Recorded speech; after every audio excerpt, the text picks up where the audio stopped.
24th, 1965. Pio Gamapinto is shot dead at a young age of 38. This would become the first assassination after independence.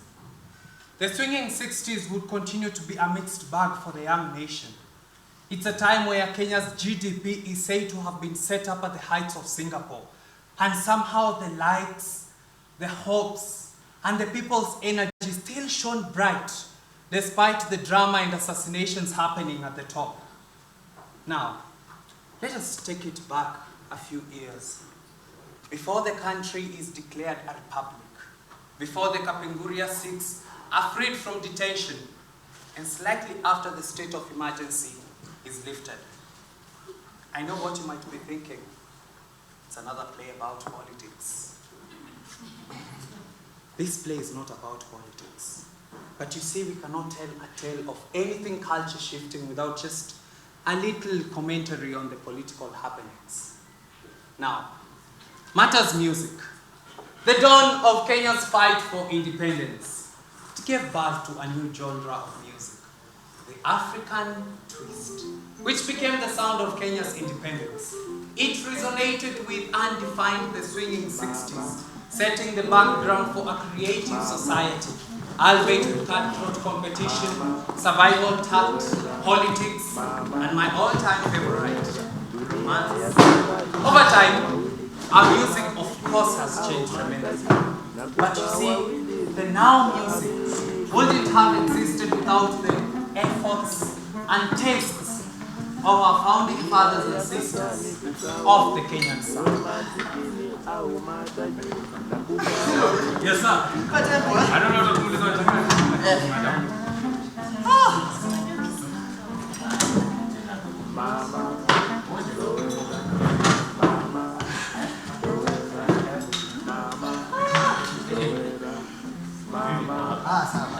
makosa ni hapo.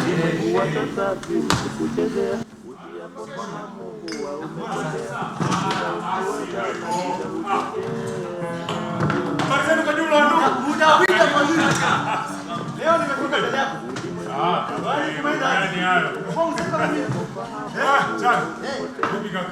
Kisilo. Yes sir. Za kwako. Mzuri sana, karibu kaka. Asante. They can see that scruffy jacket here as well.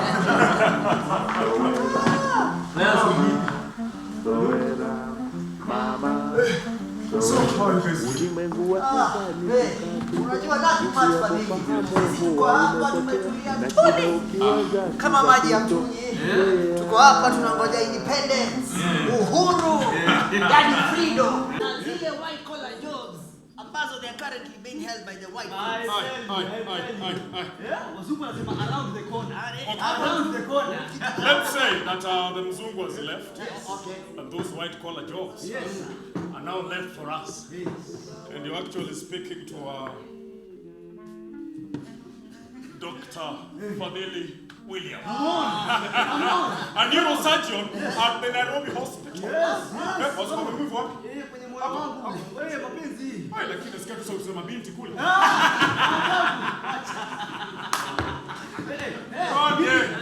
You're looking at the Senior Auditor General at the Bank of India. Bring your money. Okay. Bring your money.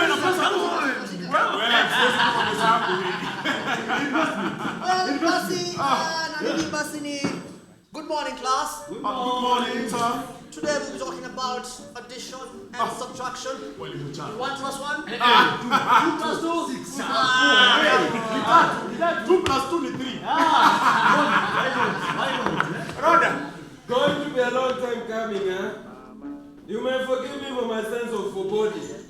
You want to keep your inevitable opinions in a safe locker, Mr. Jackson. Kindly. Achana na wewe, unajua nimesikia ile pombe iko ndani ya mwili. Mimi kuliko damu. It makes sense. Mimi, hebu imagine umeingia pale Stanley Hotel. Wewe fadhili. Wacha malikao. Timu zako yoka kazi. Hata kiu kwanza. Umeingia pale Nofu, umeingia Stanley. Yes. And you've ordered a well done T-bone steak. Oh, I tell you. Sawa, ile steak unakula na. Najua ile. Leo katika timu za meza ile. Usiangushe drinks jamani. Unaimagine hapo alafu umeagiza drink yako. You're washing down in the middle. Down in the middle. Come on. Hapo kando wasikia wazungu wakiongea. Wazungu pale. Good morning, good afternoon. A classless society. But let me tell you, this state of emergency is stifling us terribly. Kweli. You can imagine the leaders who were supposed to negotiate our independence are just being released from Kapenguria. Well, Kapenguria was the trial. They are all up in Lokitau. Up north. Where to Ongo here? Jack Sigonia. Sometimes you really get it right in your drunken mates there. You know the 6 nationalists were actually tried in Kapenguria, but imprisoned. Roda una information. Sio hiyo peke yake.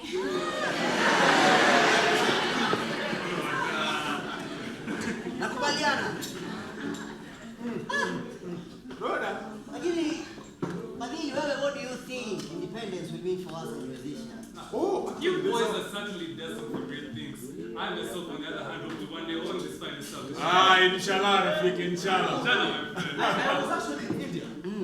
And I recorded music even before the Congolese. Wakati wa during the war. Yes, during the war, in Calcutta, Down Records. Sinti Binti Saad from Zanzibar had recorded Leven way earlier. Yes, 1928-29. That is in his master's voice in Bombay. Now, these were mostly white studios.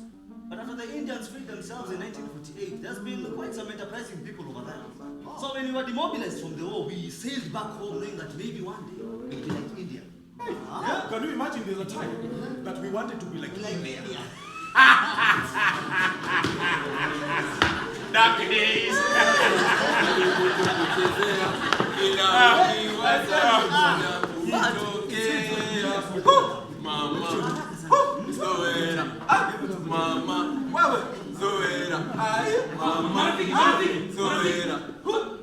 This is the African Broadcasting Service, Nairobi.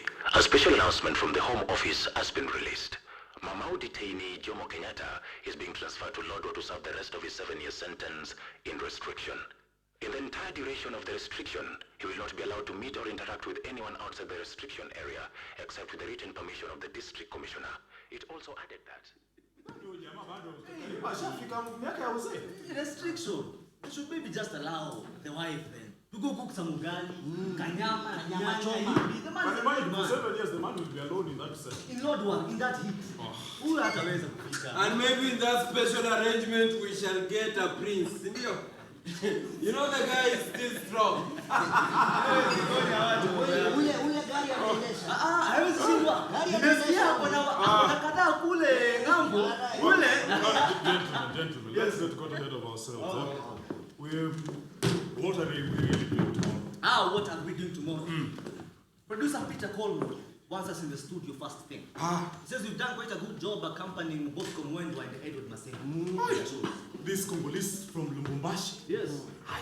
They are lucky, man, and the big companies, Aspirin, Coca-Cola, they are paying massively. I tell you. Unajua wale wana added advantage. Yeah.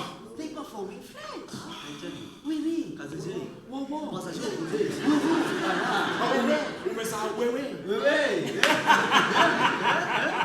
Yani, c'est vrai. Yes. Kweli kabisa. But we've of course learned a thing or two from them. Yes. What does Colmo require of us? A new song by us Kenyans.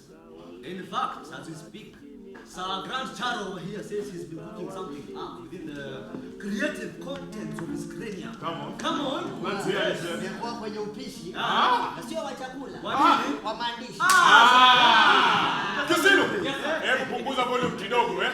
Yes. Anaitwa nani huyu?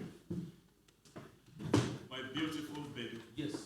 You talk to what tight? Salade. Friday. Friday. Huyu hapa mama alininunulia ulipokuwa Shimo la Tera. Ndio shilingi ngapi za Kenya? 90. Umewahi kushika shilingi 60? 90. Nimeshika kidogo tu. Ona tu zikipita kwa mkono mzungu. Give us a melody, Grant. Hey. Jamani, fundi strum, give me a strum on a key of C. C. Right. Hai. Kweli kabisa. Sasa hivi. Hai, sasa hivi. Hai. Namna ni hiyo.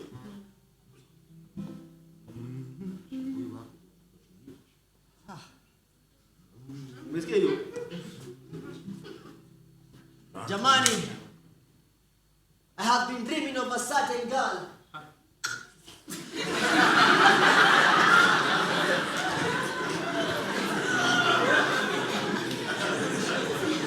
Sawa ya kuwasha nini? Ni sawa. Just sing the song. Naomba backstory. Just sing the song. Backstory tuandika kwa album cover. Yes. Hai. Ndio, si yako Nachukua mapuzi.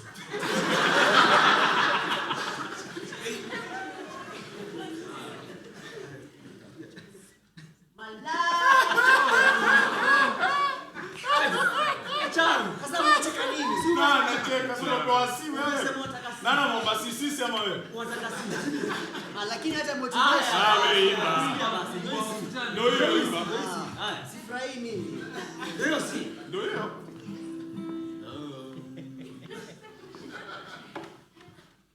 Malaika. Usaniso wa kila mtu.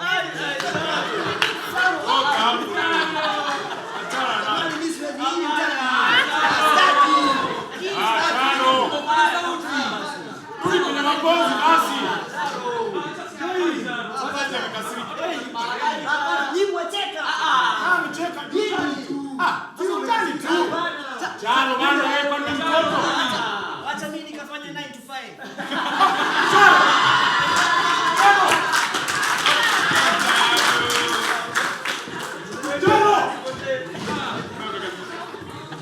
My name is Malaika. I tell you.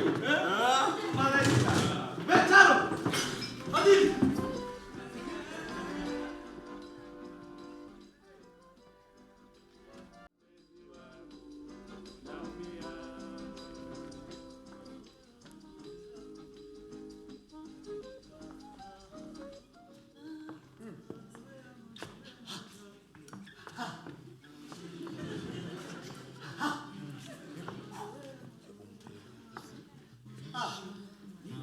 Hebu niulize, how far back does recorded music in this region go? Way back. In 1902, German musicologist Karl Manoff was the first to come around and record music from traditional African communities. Then followed by a man called Hugh Tracy from Britain, 1930s. There you go. Did the exact same thing. Now these were known as the field recordings away from these established studios. So it's been there for quite a minute. Naona. Yeah. Basi, no wonder the Germans gave us the word for school in Kiswahili, wakaamua kuita shule. Well, you never know. Some German producer might just one day decide to remake our Malaika song and add something like Wimbo.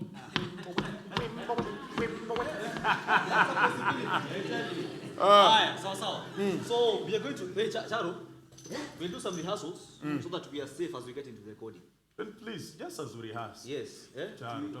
Jamani tu msiwe na ile mchezo. Haya, hatuna leo. Hata usikuwe na huo mchezo.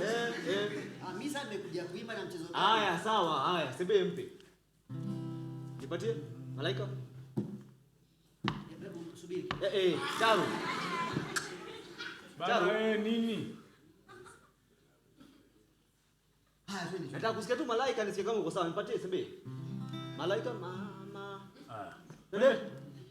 Charo, tafadhali. Tuweza rudi kesho. Ni sasa hivi. Hapana, sasa hivi. Haya, mchezee. Nipatie hiyo moja Malaika. Twende. Malaika. Asante. Love. Haya, a 1, a 2, a 22. Malaika. Ninakupenda. Namna. Fuata sebe sasa. Asante. Alikuwa na Twende. Ninakupenda Malaika.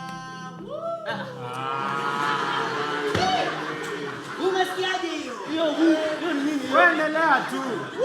Utaimbia kwa bafu hiyo. Ni ile feeling. Wacha Acha mashabiki wakifanyia kazi ya hiyo. Asante. Wewe imba muziki. Lakini unajua wakati zingine unapoimba ile feeling. Sawa tafadhali. Nakuomba Mama, nakuomba. Haya, opwa. Atuende. 2. Malaika, ninakupenda malaika. Malaika, ninakupenda malaika. Nami nifanyeje? Mimi ni mwenzio.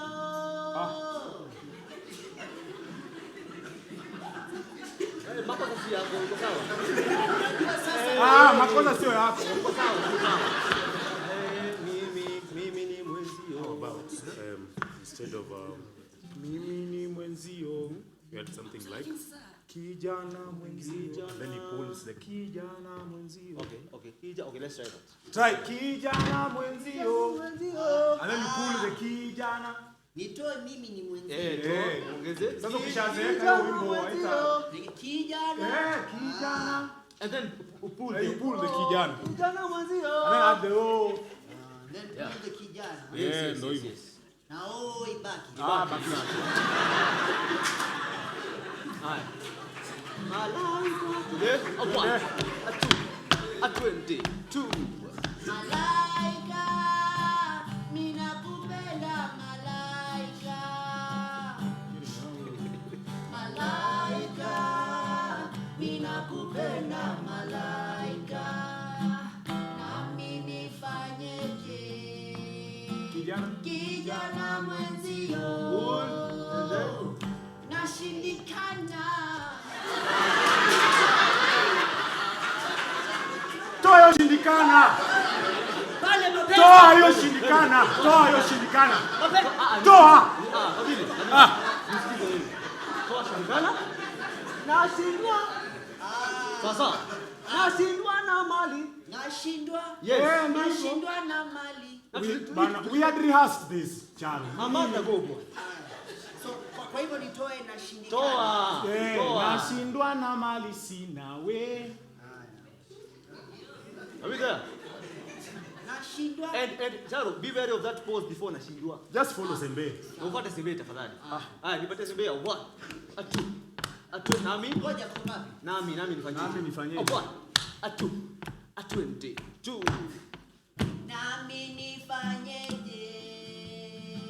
Kijana mwenzio. Nashindwa na mali sina.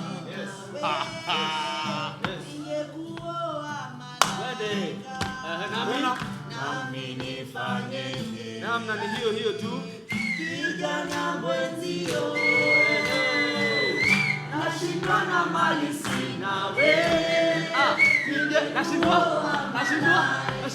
Allah. Nashindwa na mali sina we. Ningekuoa.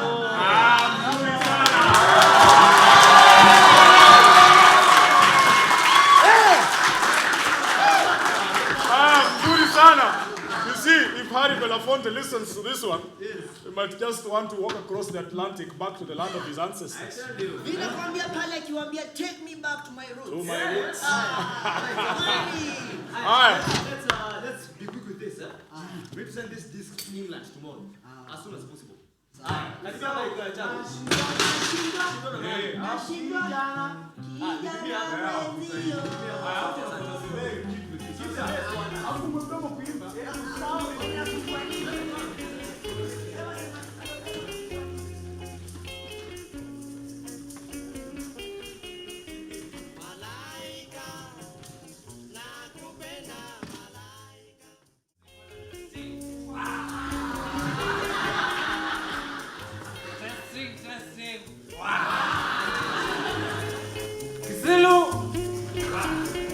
Wow!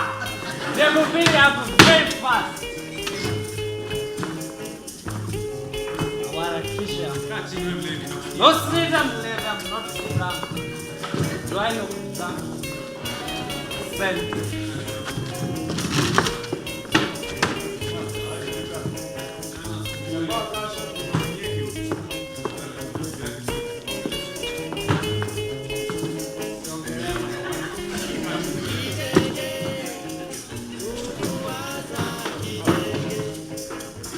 Today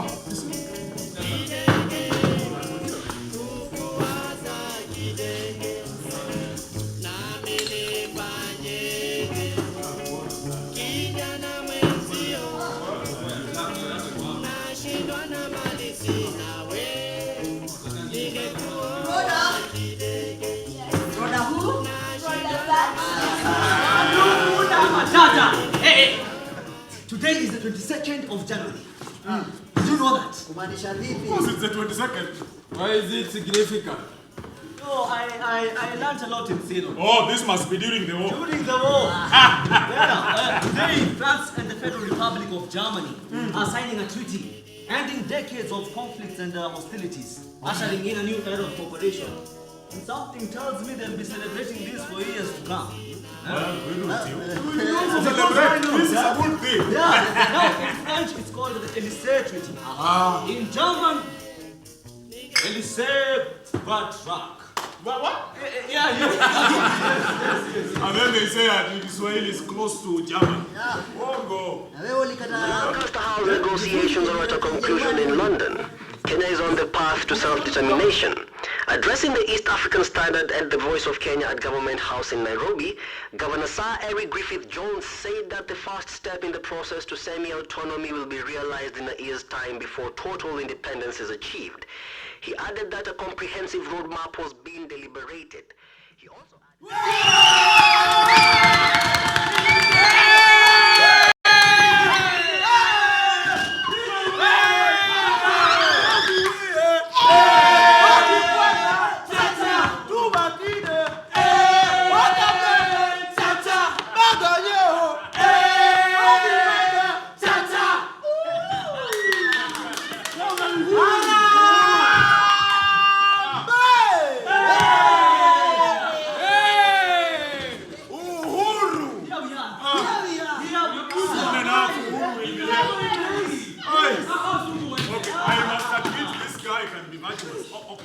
sometimes. Just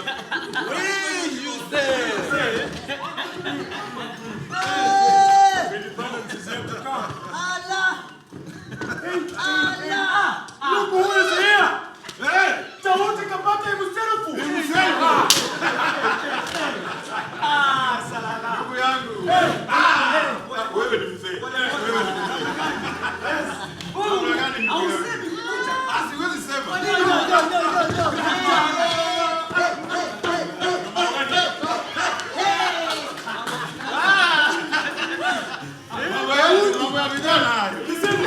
One table for Daudi here.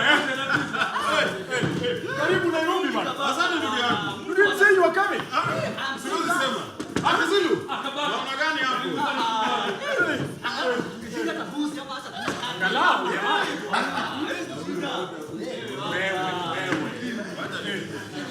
Kweli kabisa. Unajua bei hapo nayo ni kiu. Kweli kabisa. Karibu na asante ndugu yangu. Soon. Ndovu kamili. Ndovu kamili.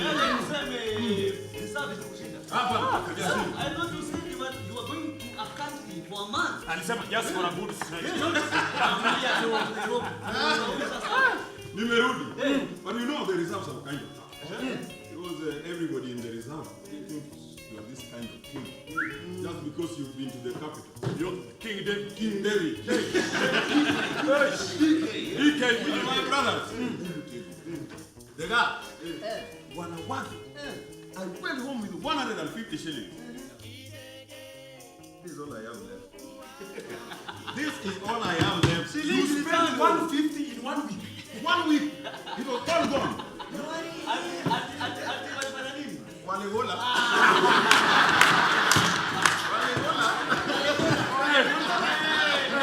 Karibu Nairobi. Anyway, what is going on here? First of all, there was Zungu left here. Wazungu? Where they were? Oh, okay. Let's just say that they've left. And you're speaking to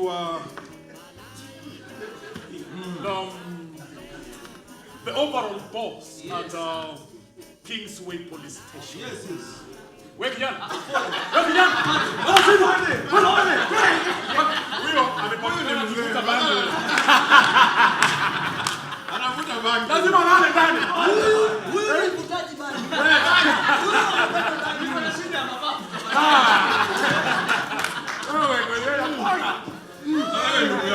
See, meaning they call me the Lord Grand Charles.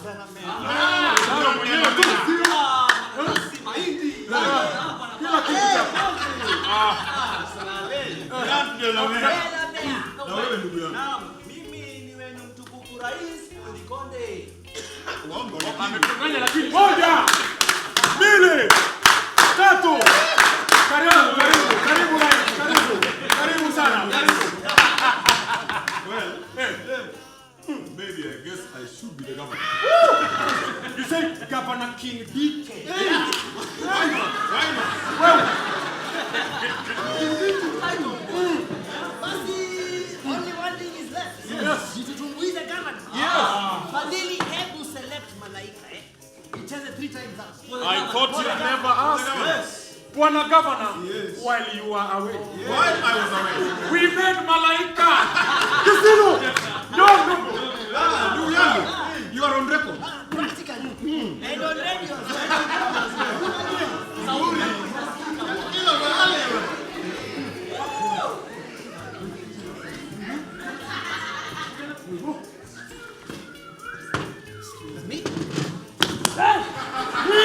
Why? Gang! You have stolen us from me! You stole us, Jimmy West! Come back and look at my world!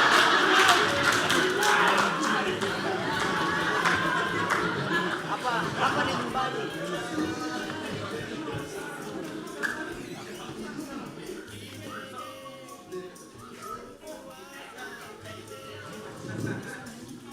And I see things on River Road are changing quite quickly. They are.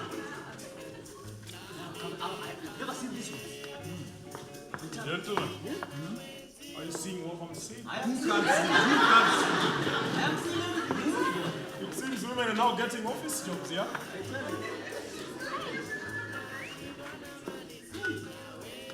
They're not from Malaika. Jackson sasa. Nakupenda malaika. Hello. Malaika. Mimi nakupenda malaika. Nami nifanye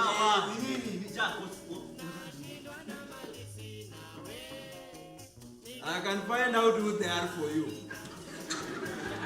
For one beer. One beer na nikukatililie. Just one beer. One beer. Okay, go. Wacheni niwaambie wenzangu. Wallahi, this girl is like a twin to the girl who made me like malaika. Wallahi.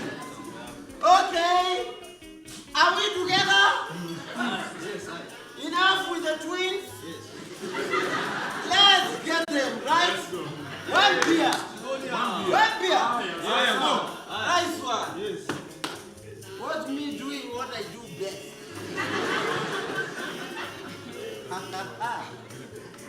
Hello. Baby.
beauty. You know, let me admit, this is the toughest pair I've met in my long career of introducing pleasure and excitement to women. He even calls it a career. Ni vile tu hao wamesoma. Ingekuwa ni waiter. Ingeenda na yeye. 10 minutes. Oh, Jack. Wacha kumtokoza roda wewe. Amelewa. My dear. Haya Kisilu, mpe bia. Apewe. Roda pole. Haya, mfika mpe. Hao ni masomo yamewasaidia. Gentlemen, maybe we should do what we do best, yeah? Sawa basi. Huyu ndio wafungoma. Mtu wa isiku. Hakuna mfuko hata. Hakuna mkoma. Hakuna mkoma.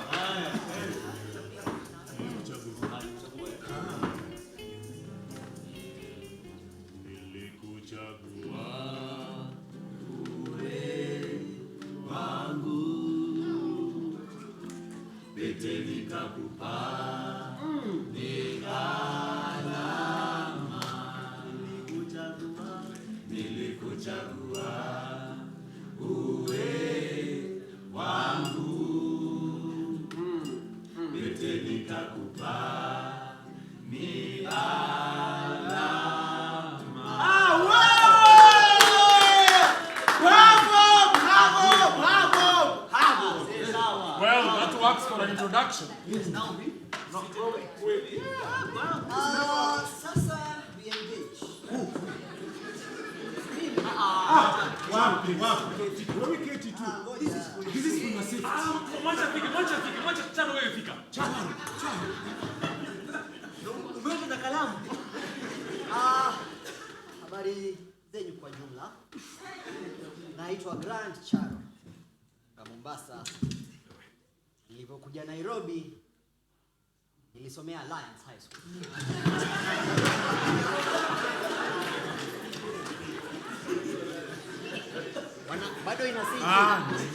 Bado inasinki. Hey, one tempo here for Charo. Make them do. Yes. Lakini nilienda Alliance. It's okay. Yes.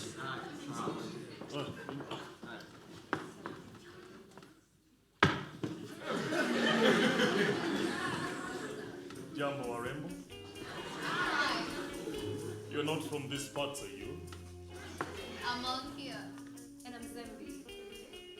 That is us in the jukebox as well.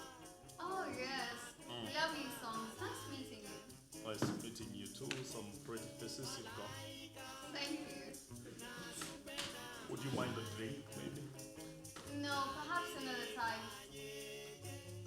Perhaps. Well, pleasure, ladies.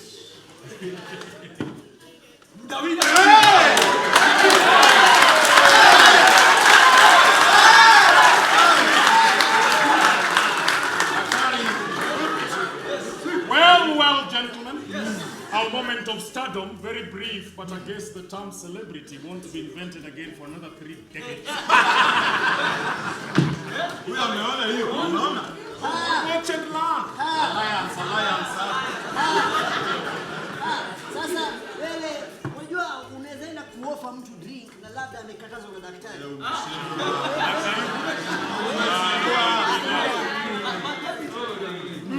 Because I've been doing this, women and women. From the war. One song is not enough to have them falling over you the way you wanted to. You know, we performed in zero. During the war. And it was such a nice moment. But for 1 year, none of those girls get interested in us. 1 year. With all our songs. 1 year. Well, probably you didn't have skills. Well, ladies. Wallahi nilienda Alliance.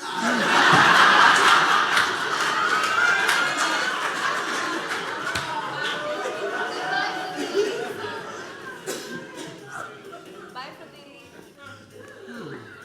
Bye, Charo.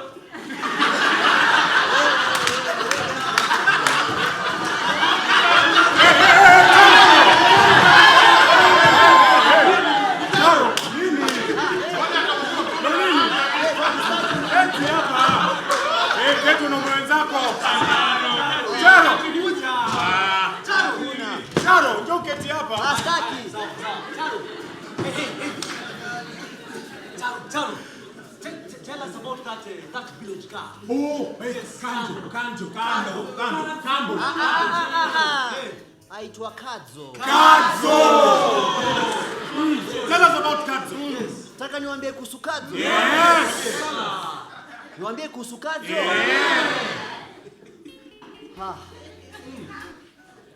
Jamani, Kadzo was the angel of my dreams. Huyu msichana ilikuwa nikimuona.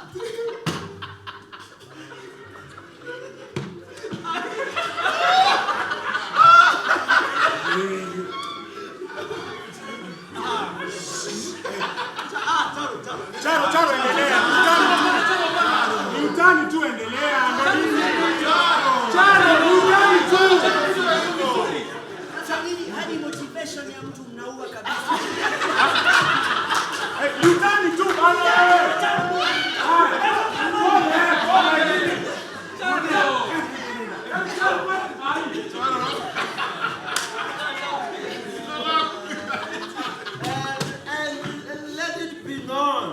That I went to Little Richard's concert in New York City, 1950. Mimi usinione hivi. Hata tuone Yaani wewe sasa ukatoka Nairobi ukaenda New York, sio? Have you ever been outside Nairobi? Do you even know where New York is, wewe? Wewe panguza meza.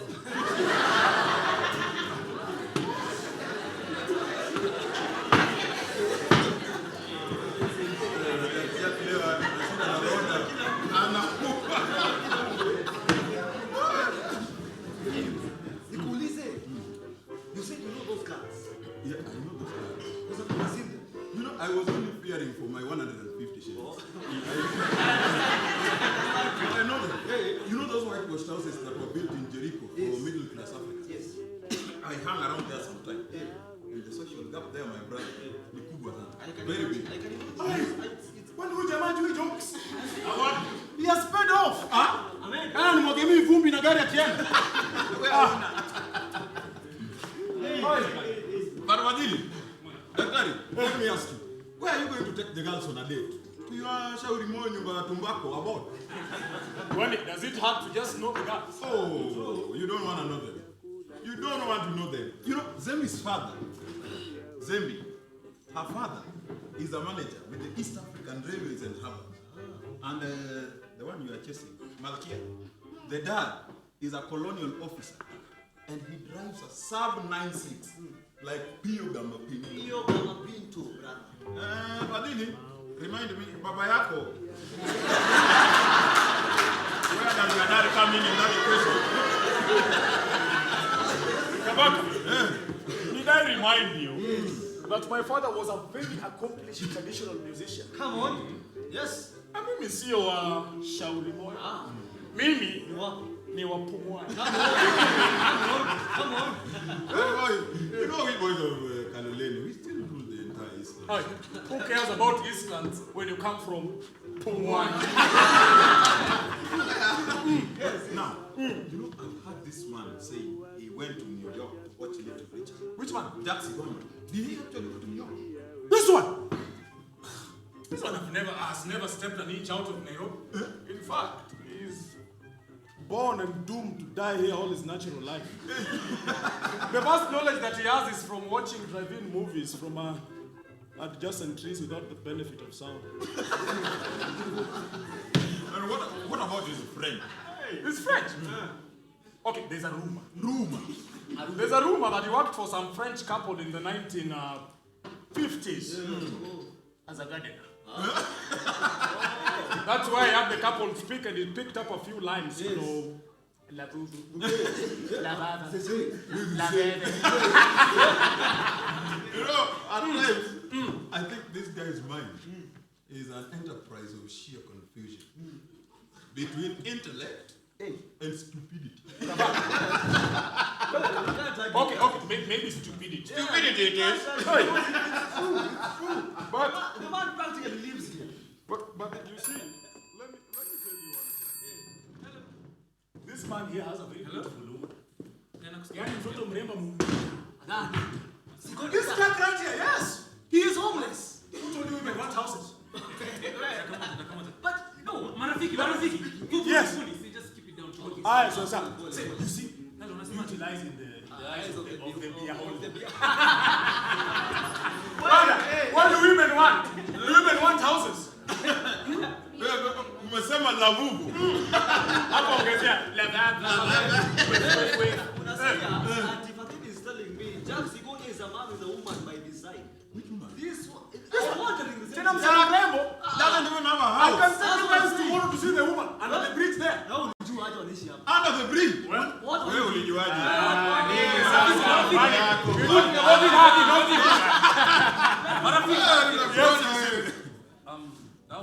That was the bassist Sonko. Nataka nini? It's about Charo.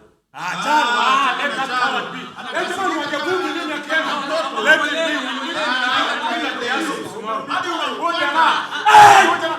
Charo is dead! Bila nikondapo kuwaza mengi, waume watatu na dada zao, tulibaki watatu na wanawake ni wawili.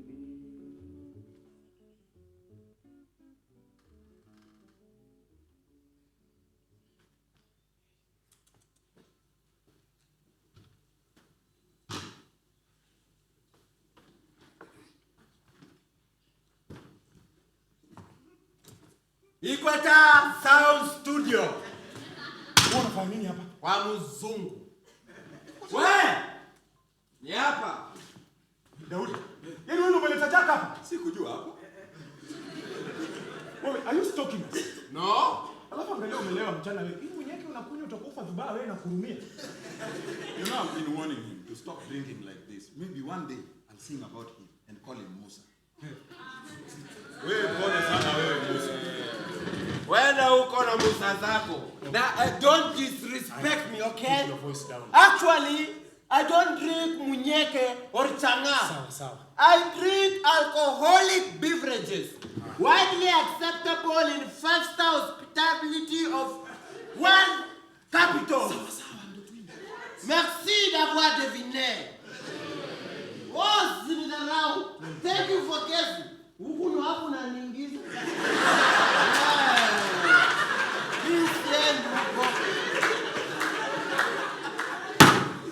Meza ya mzungu. Yeah, what do you want? Listen, I have ears on the ground. This guy you're about to meet is no joke. Which guy? This water. You know what? He registers everything he produces with PRA. What on earth is PRA, Jack? Well, don't make me waste my words. PRA, Performing Rights Authority. Okay, what's wrong if he registers them? This is it. For every PVR it says, Okay. you'll get your 25. PRA, PVR. Why are you using abbreviations? Why don't you just say, what is PVR? Okay, phonogram vinyl records. Out in a moment. Muzungu, we are making a scat. See what wrong when you're too drunk to think about. Blimey! I just got on the phone with a young fellow who's playing hard to get, but I'll sign him one day, even if it means moving Mount Kenya a couple of inches closer to the equator. Stubborn bag of talent. Adili, you're a brilliant musician. And I've heard your friend Diddy or Dowdy act.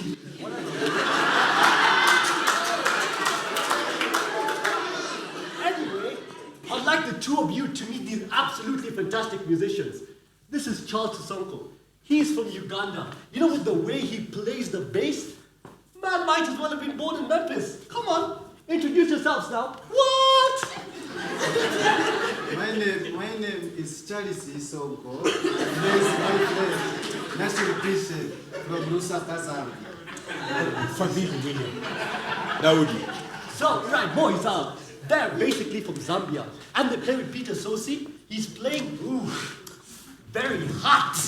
You know, they've developed their traditional sound to incorporate some South African kwela. I want to take that and fuse it with your kind of stuff to make something that's never been seen before. Something that the world will see, something that will put Kenya on the map. Jumbo Boys Band will now be known as Equator Sound Band. What?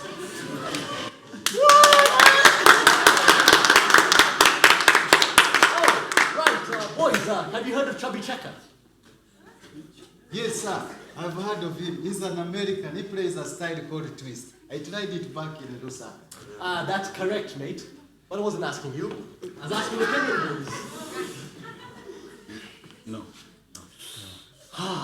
Anyway, with your distinctively dissimilar styles, Kenya and Zambia, a little sprinkling of Chubby's twist, a dash of Kwela, a little bit of the, a little bit of the Caribbean rhythm, and we can export something new in East Africa, right? Now, I came across a record, Malaika, from a catalog that I inherited at Jumbo. Curious little song, man. What? But the quality is just a tad bit better than a bunch of cockroaches making up a choir of hexapod invertebrates. We recorded it at Jumbo.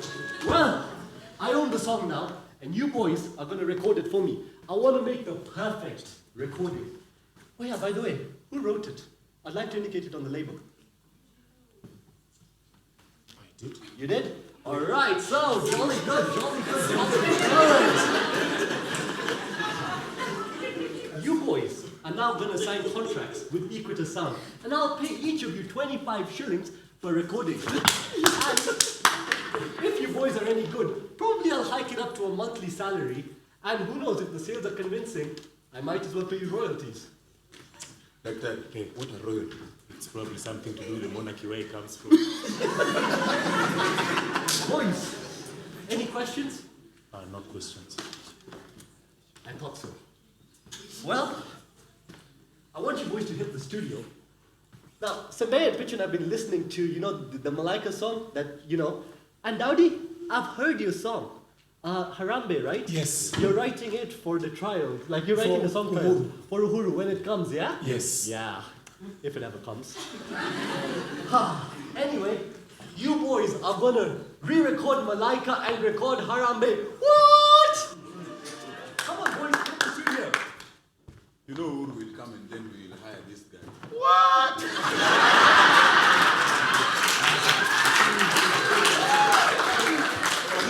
Let me ask you. This is a Mzungu guy. Why does he keep ending his sentences with a question every time? What? Well, it's probably something to do with our English conformity. But I wonder how the French will do the same crossing comb for something like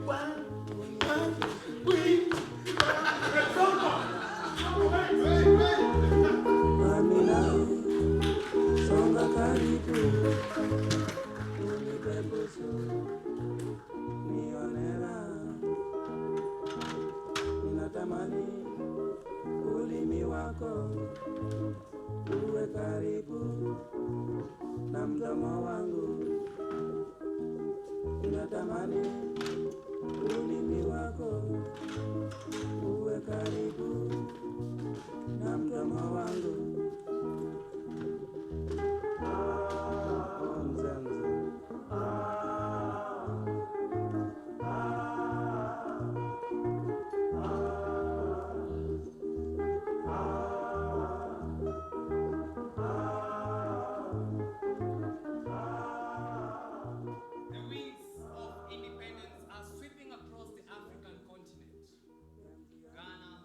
Nigeria, Congo, Tanzania, Uganda, Kenya, one after the other, new states are emerging. The future is bright. People are overjoyed. The long fight for freedom is about to reward its people. And there's love in the air. Roger, please. Roger, kindly. That was my cousin John Zenzi. We honor you. Why? I know that's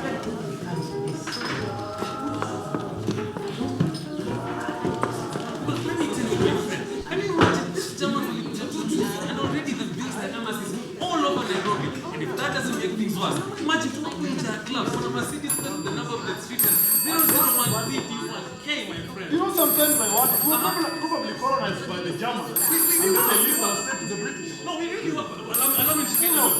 Alright, so what's up? Hello. Yes, listen. Good to see you. Hello. Hey, Malkia! Malkia! Malkia! Yes, for you.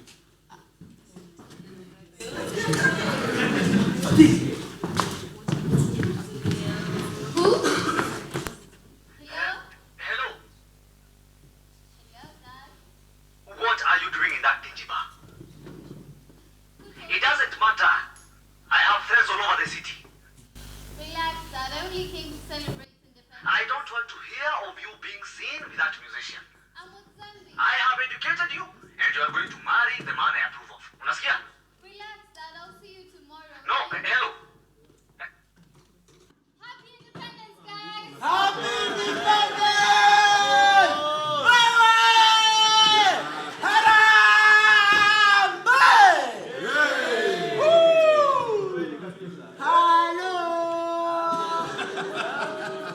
Jack Sigodia. Sigodia Jack. Yeah? You can imagine. Just 9 years ago, the Mau veterans were all locked up at the very same place during Operation Anthem. Now look at Prince Philip, handing over to a man they once called a terrorist, a leader anti-darkness. Huh? That's what I call the ironies of life. It's very interesting when you think about it. And do you know what?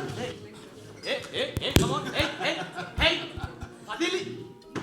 Mutawita. Thank you. It's me. I am talking. Yes. Do you know where they will all go after the ceremony? Fadili Williams? Sam. They will walk to Government House. Do you know what they're going to do in Government House? They are going to dance to the English waltz. The English what? The English waltz. Africans like you, Fadili, and me, and Kabaka, dancing to the English waltz. You know, that sounds very boring. The English what? Yes. Maybe they should have invited us to thrill them with a little African That's twist. what I was saying. and let me tell you, I studied with the Muzungu. I studied music in Catholic school. During the war? During the war. Yes, I can play the clarinet. I can play Fadili. I can play the flute. Flute and play. I can do do, re, mi, fa, sol, la, ti, do, ti, la, so. I can do that as well. Yes. So if they were wise enough, they would have called me. I would have done a beautiful African twist rhythm for them.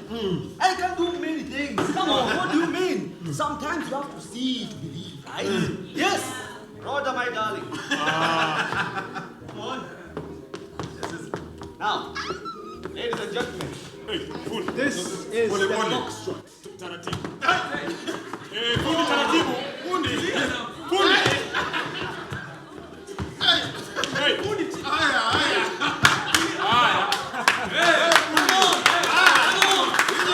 That's what I'm saying.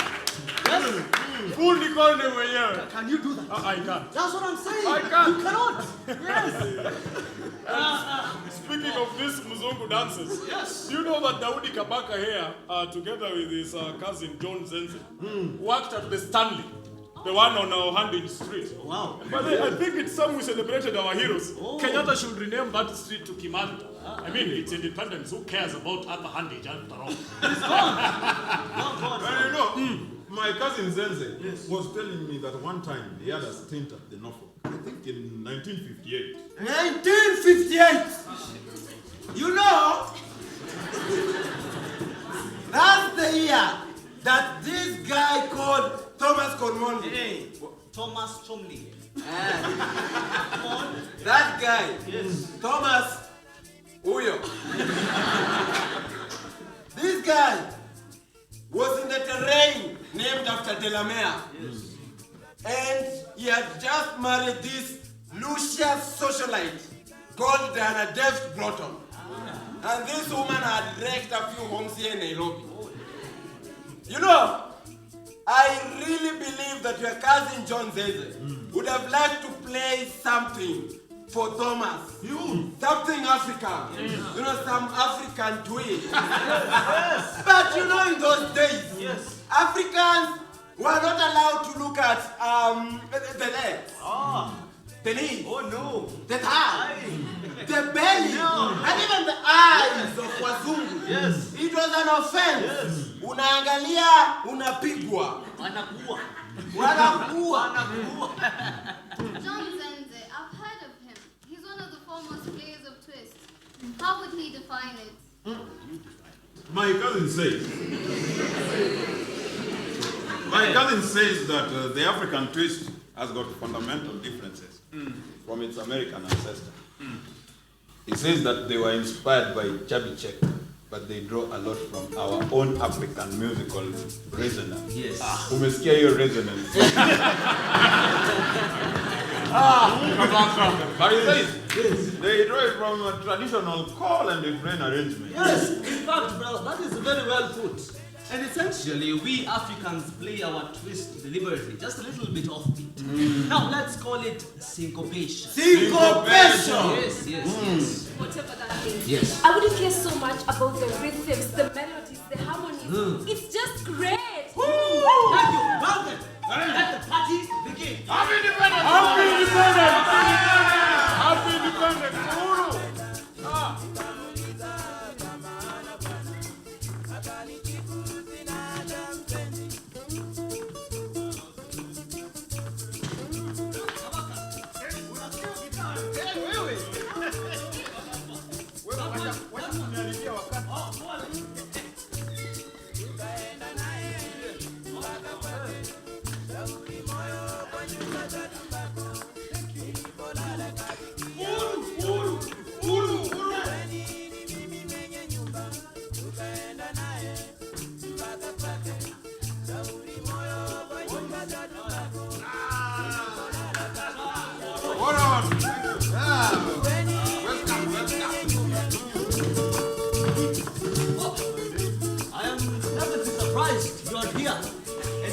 Prime Minister dancing to the English waltz with our former jailers.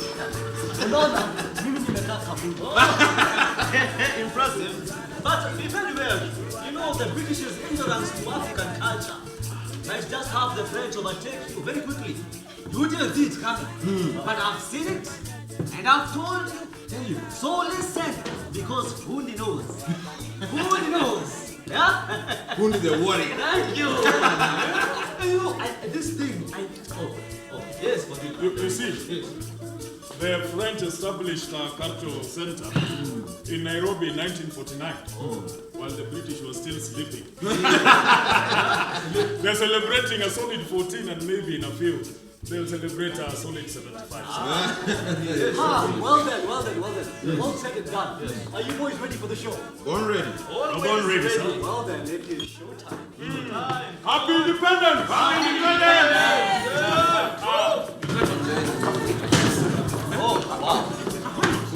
Oh, sorry. Ladies and gentlemen, on this night of independence, I present to you the spirited, the enticing, the one and only in Kenya. With a big round of applause, please welcome Equator Sound Band. Asante. Thank you so much. Thank you. Asante. Thank you so much. Happy Independence, everyone. Happy Independence. Happy Independence. Happy Independence. Yes. Uhuru is yetu. Uhuru imeshafika. Yes, sir.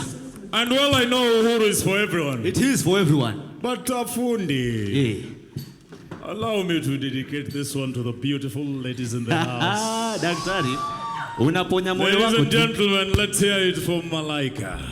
Aye.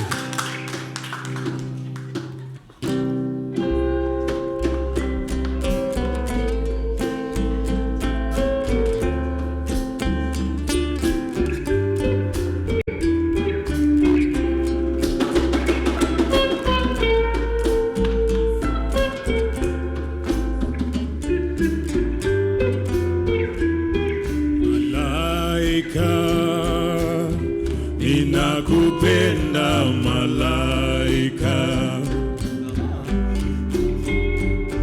malaika. malaika, ninakupenda malaika, nami nifanyeje? Kijana mwenzio,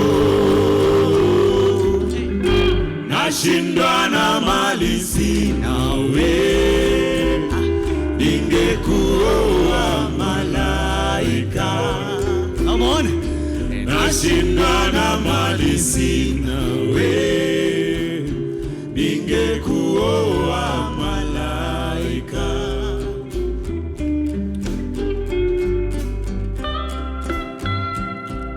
Kwenye gitaa ni shupavu Benson Sembeye kutoka Zambia. Asante sana Sembeye. Atunasema nini? Ala. Malaika, ninakupenda malaika. Malaika, ninakupenda malaika. Malaika, ninakupenda malaika.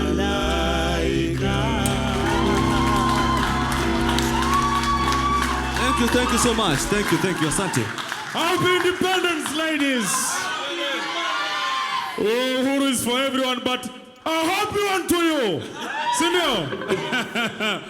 You see, Kisilu was just telling me. Yes. That 5 babies have been born at the stadium at the celebration. Yeah, they couldn't wait. Yes. They couldn't wait to come. And I'm actually being told that the hospital, St. John Ambulance is very busy right now. Oh. Because a lot more women are coming in. The babies can't wait to celebrate Uhuru. Independence, come Give on. it up for the babies. Yes. Independence. Watoto, yeah? Now, it's a very special night for us. A night that will remain memorable for generations to come. And here at Mambo, this is how we celebrate it.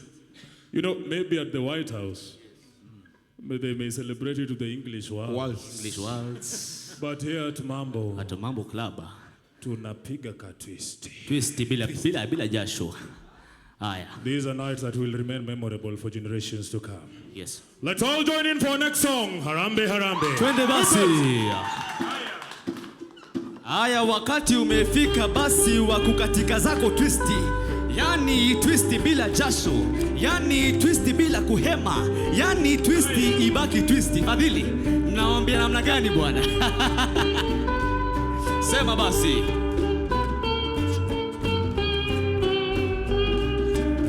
Sema harambe, harambe, tuimbe pamoja. Sema harambe, harambe, tuimbe pamoja. Harambe, harambe, tuimbe pamoja. Tujenge serikali. Wengi walisema Kenya itakuwa matata. Wengi walisema Kenya itakuwa matata. Wengi walisema Kenya itakuwa matata. Watu wote wastaarabu.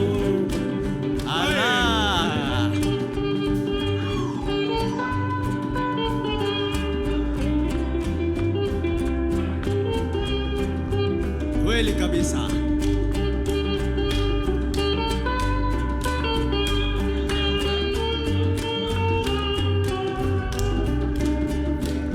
Wananchi harambe, tuvute pamoja. Wananchi harambe, tuvute pamoja. Wananchi harambe, tuvute pamoja. Mwongoze na usalama. Watu wa Kenya hatuna ubaguzi. Imba watu wa Kenya hatuna ubaguzi. Watu wa Kenya hatuna ubaguzi. Kila rangi tunaipenda. Ala. basi gonya basi.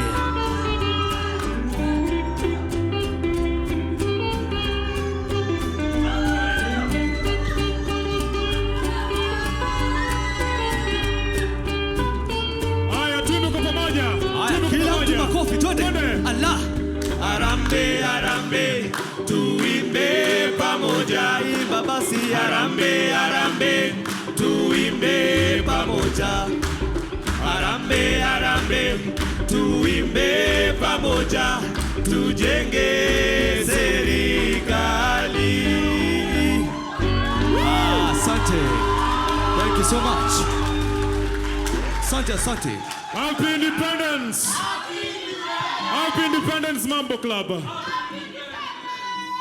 This is a very special night, and we are not done. Because we have a special surprise for you.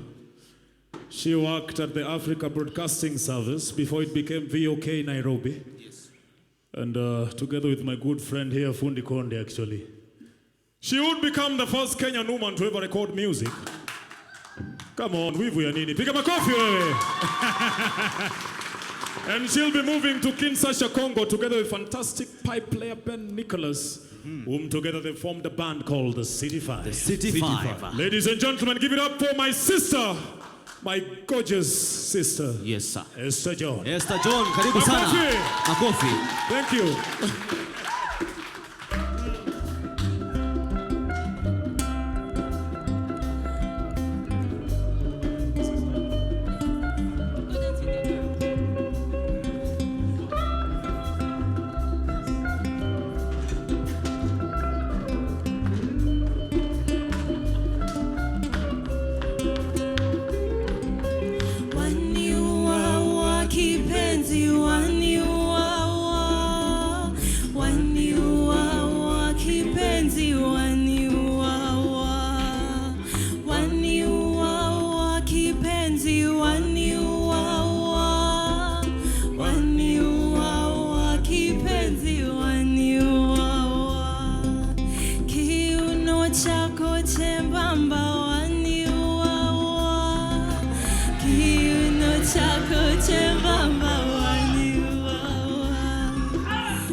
But you see, patience is my calling to be impartible.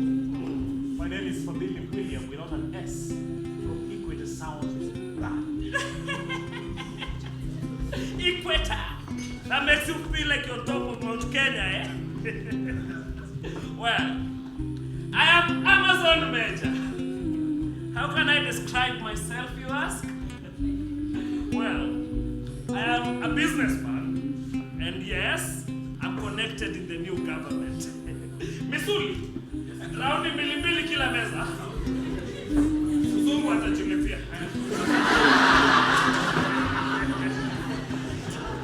Adili, the future is coming. You're not part of it. Well, Omega, I think you're being rude and abusive. Rude? What would your father think of you, seated here in the company of a starving artist, a broke musician, in the company of a girl, freshly out of college, one of the only few in the entire nation, I might add, eh? What will they think? You know what these keys are for? It's a Ford Zephyr 6, parked outside, right next to your Vespa scooter. If you have one, that is. I heard you musicians ride guitars. That is not nice. Yeah? I'm free to choose my own friends. That's it. Don't you touch up?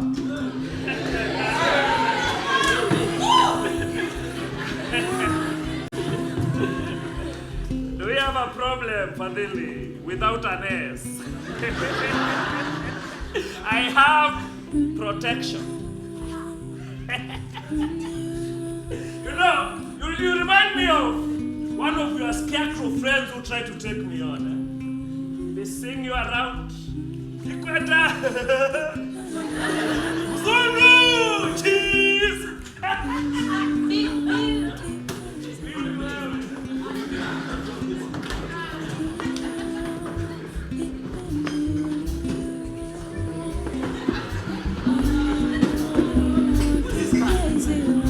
But Buck's quite imagine who does he think he is? No, he's a horrible fellow. He's a friend of my father's. And can you believe my father wants me to marry him? What? Wait, brother. Toa huyo. Weka mzee. Tuweke mzee. Toa huyo. I'm independent!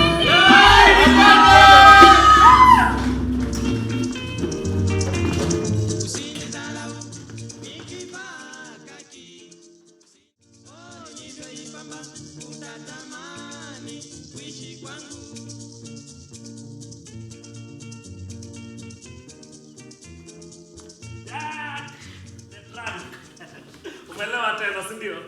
I'm okay. Not drunk. What do you want this time? Aya, be careful how you talk to me. There's many ways of skinning a cat. And between you and me, you're the cat. I find that insulting, sir. You know, for centuries I've been considered a cockroach.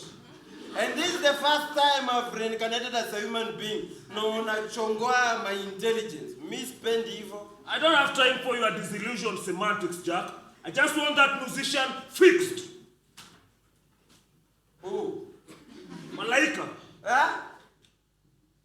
Why? Do I look like a fixer? No! I stopped running errands for you. Yeah? Umemea pembe, Jack? Remember, if it wasn't for me, you will be in jail right now. For selling bangi. A peddler, that's what you are. You are a hook crook. No, I'm not a hook. Yes, you are. No. You are a crook, a hook crook. No, I'm not a hook, Jack. Okay, you are just a crook. That's better, right? I am a hook. Crook. I am a crook. Yes.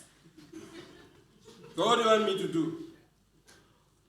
I want you to get one or two of those Islam staff boys, rough him up. Break a leg or something. Why don't you get your own boys? They are quicker, cheaper, available. No. Those ones only handle executive jobs, not third-rate musicians. I understand. But we've just gained Uhuru. So, the Islam's boys will charge double, if not triple, of the pre-independence rate. Just use your boys. No, I can pay double. Who said I can't?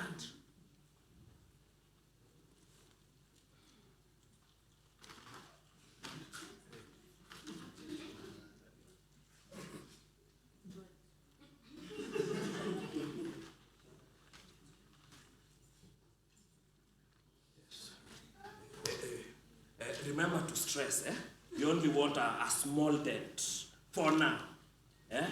Just tell the boys to tell him to lay his hands off my girl. I don't want to dispatch him permanently like I did one of his boys. No, not just yet. That will come. Not just yet. I make no apologies, Jack. I have seen dead bodies with eyes wide open staring up at things they can't see. One day a friend of theirs walked out of that pub of yours. He'd been messing around with my girl. Guess what? What? You're supposed to guess. Okay. I'm not in the business of dispatching folks. I'll get OT Big for the job. He's the best in breaking noses and leaving torsos attached to the head. But after this, Major, you and I are history. Sir, no more jobs. Okay? Yes. You know me better than that, Jack. Till death do us apart.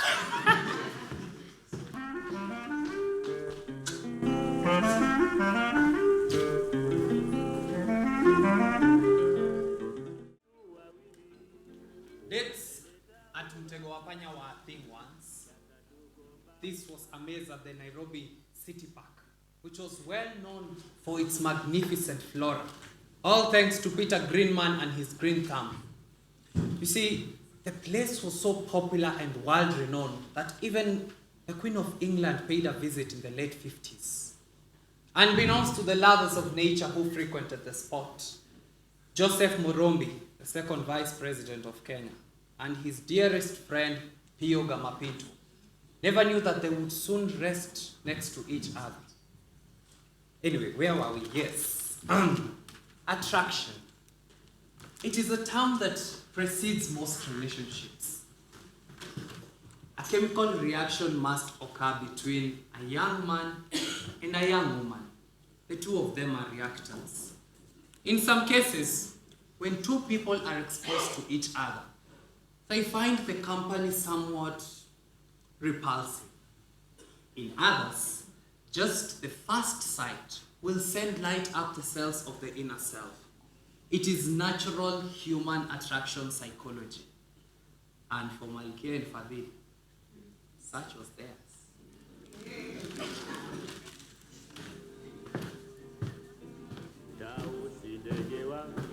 Ndege wangu wa fahari, ndege umekwisha mali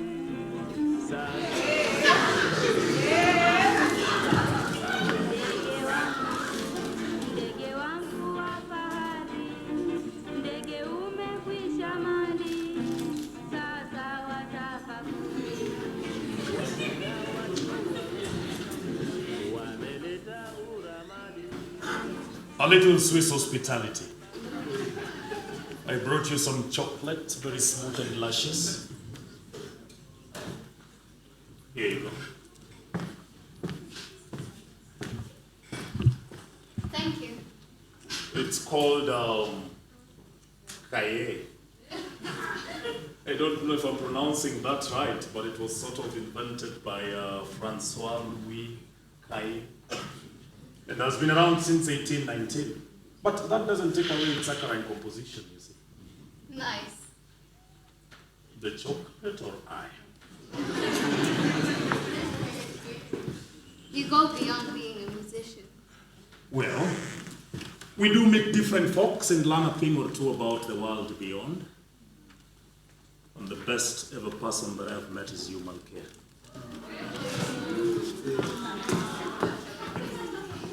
So what are your plans? You have a couple of hits out and a number of live gigs.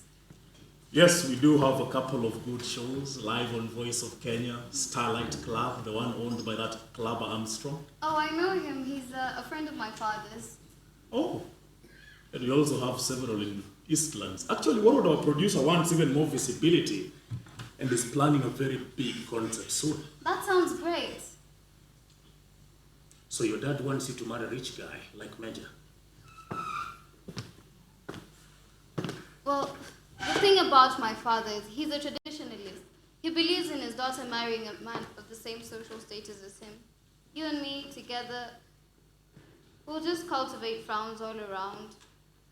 Probably someday we musicians will earn respect in society and not be looked down upon as a bunch of lazy drug addicts, humanizers, and wakores. He's heard that I've been seeing you and is not overly pleased. Probably someday, Malkia. Fadil, you're not listening. But I wouldn't blame myself. I am blinded by your beauty, Malkia. In fact, I envy every thread of silk in that dress of yours.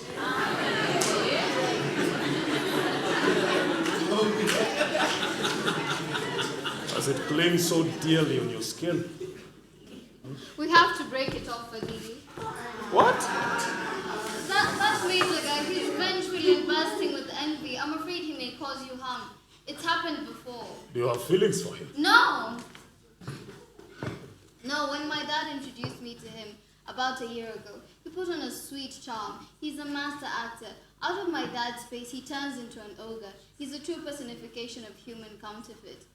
And I'm not exactly at liberty to discuss that with my father. See, the thing about Major is he's a card-carrying member. We're the new owners of Kenya. The guys who are now gorging on European gourmet food and forgetting the foot soldiers who had bombs rained down on them. Well, to counter that. You are the sole member of the club of the naturally exquisite.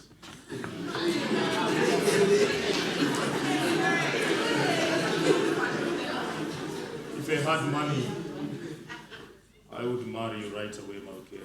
Fadil, you're not listening to what I'm saying. Malaika, ninakupenda malaika. Malaika, ninakupenda malaika. Nami nifanyeje?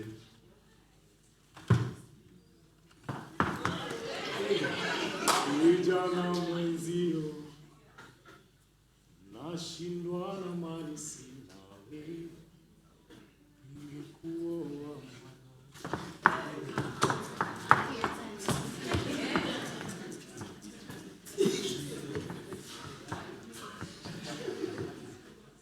I guess my name is just a happenstance. Tell me more about the Malaika song. Did you write it yourself? Well, someone told Minister Tomboy that a guy named Adam Salim from Tanzania is the one who wrote it in the 40s. That's cantankerous. He might as well have been the one who wrote all the 3 East African national anthems combined. Okay, well, to be fair to my late friend Charo, he's the one who wrote it. I just beefed it up with a few more lines. But you see, I wouldn't call that a happenstance or a coincidence. I think the lyrics were a prognostication. What? You see, I believe that whatever is meant to be shall be, Malkia. I always learn something from you. Tell me more about this prognostication. Miriam Makeba. Tomboy.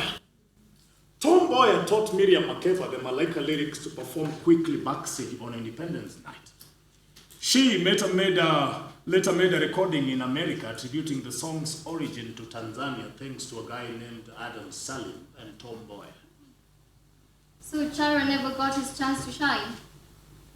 Nah. What kind of a person was he? Very likable. Charo was a pleasant guy. Loved so hard. He worked for some airplane company in the 40s until he met Konde, who introduced him into making music.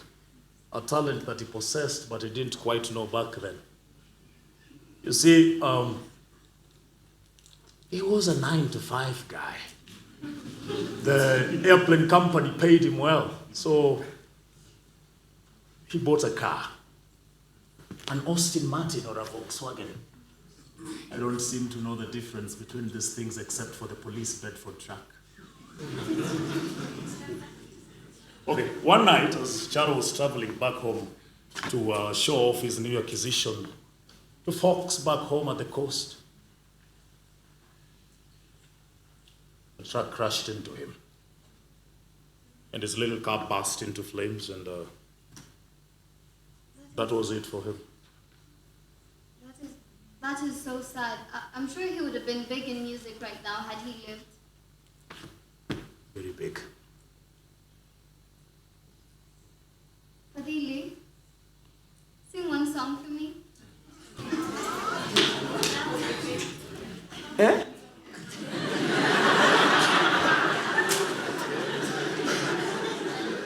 Well, Charo was very inspirational, and I have actually written a couple of songs based off his template.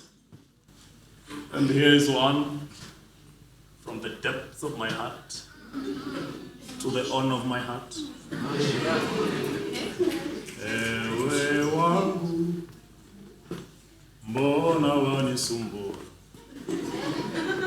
Ewe wangu, mbona wanisumbua? Mimi natoka kwetu mbali, kukufuata wewe. Kipenzi nisikize, kipenzi nisikize kipenzi changu, maana tungali vijana. Okay.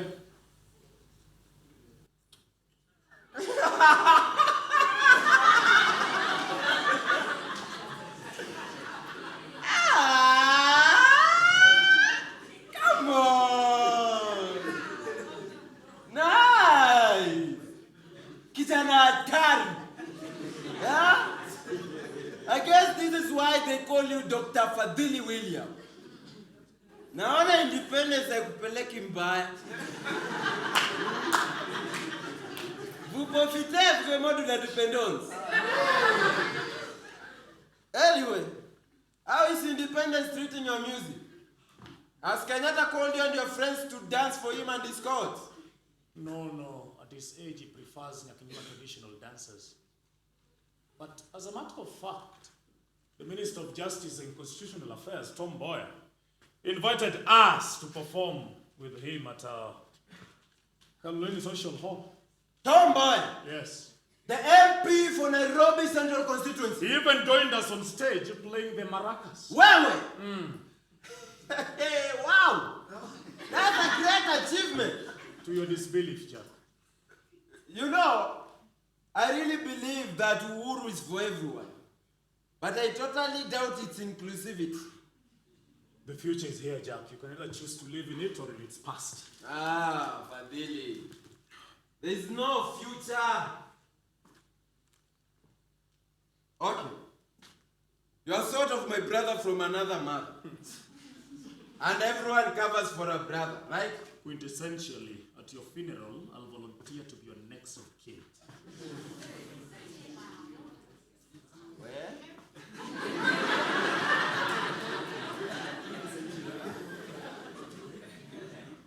Okay. I've done mistakes in life that I wouldn't like to repeat. That's why nowadays the good old city lager is my closest friend. Jack, you are prototypical of modern day bamboozlement and deceit. What is it that brings you here?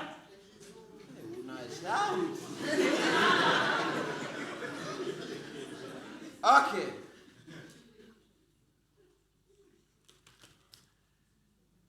Hello. I'm retired. Hey! Me, I'm retired. No more devious jobs.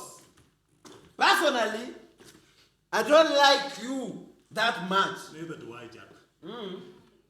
But I wouldn't like to see you hard. Because you and your friends provide good entertainment to us. And I would like to get more of that every day, every morning, every year. The cat is out of the bag? The bag is out of the cat.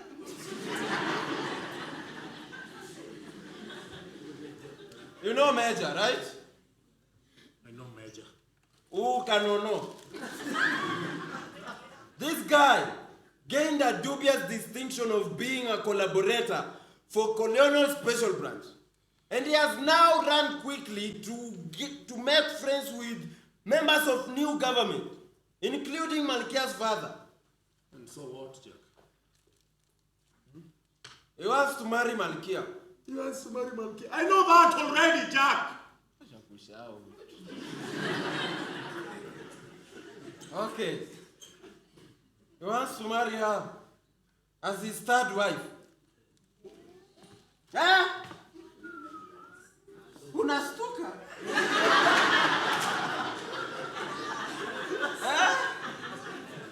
And he has promised to pay dowry worth 12 bulls, 33 goats, 90 chicken, Volkswagen Beetle, Vespa scooter, and of which you owe.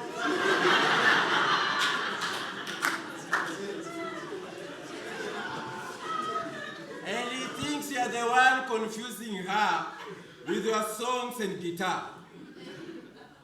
Wewe Fadhili. Okay, let's get one thing straight here. Malkia is an adult and she has choices, naturally. And I seem to be a hot favorite with my guitar. Peleka hotness huku. This guy has ask me to raise a gun to break your legs alafu unaniletea hotness. Can you think? Fikiria, okay?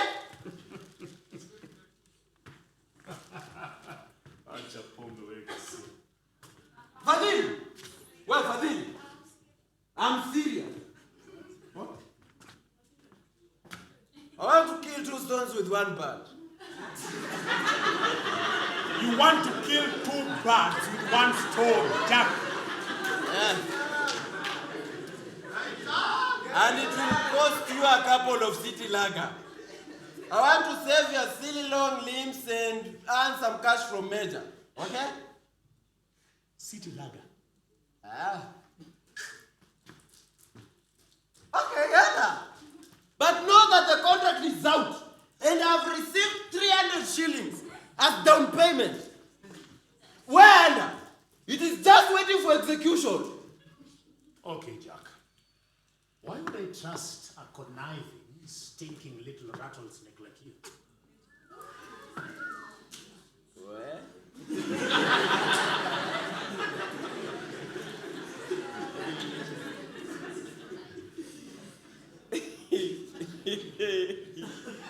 You have no choices like Malkia does. Your options are 0, okay? You have to trust me for once. Because if I walk away right now, your tibia and fibula will get splintered. Jack, are you threatening me? You know, I fancy a petty criminal threatening me. Naweza kupeleka polisi urudi jela sasa hivi. Wewe? Haya, enda. Kuja wewe. Siupige ndo nje enda. Enda kwa hao polisi wapelekee maua waambie washike Jack. Who do you think you are? This is River Road, okay? Part of your tomboy friend, Nairobi Central Constituency. Kama ungeniuliza ningesema at least itwe Kamkunji or something. Okay, Jack. I'm supposed to be playing with Fajerico in 1 hour. Just get to your point, yeah? The new police chief has just replaced the white guy. And he's close friend of Major. Then I'll just go to Kingsway police station. Governor Mobster is still white. Fadili! Utilize bonso. Tumia kichwa, akili, fikiria. Do you think that Kenyatta will extend the contract of this white guy? Make him sit there waiting to hear accusation of a street musician against a respectable member of Kenya's new social elite? Wewe tumia akili wewe. Nonsense.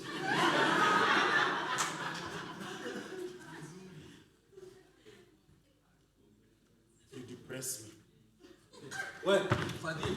Fadili. Nini depression? Okay. I took Major's money.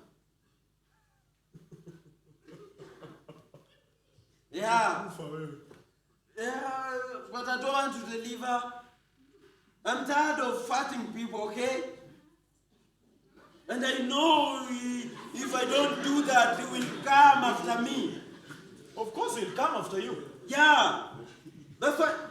Okay. Let's make a plan. Please. Just limp for a couple of days, then mambo itakuwa sawa. It's just easy. You poisonous little whistle. You want me to limp around and miss my gigs as you cash in for city lager?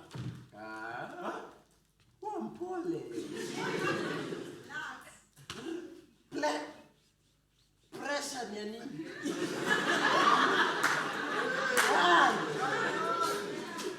Breathe in.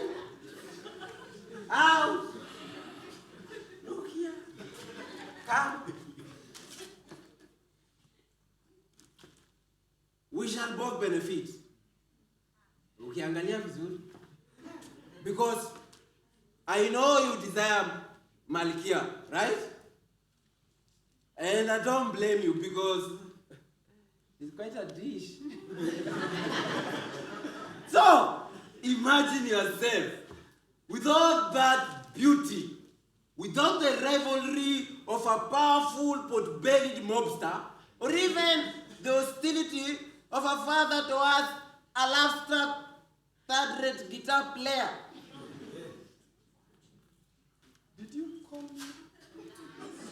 Hata mimi nimekupea kizungu.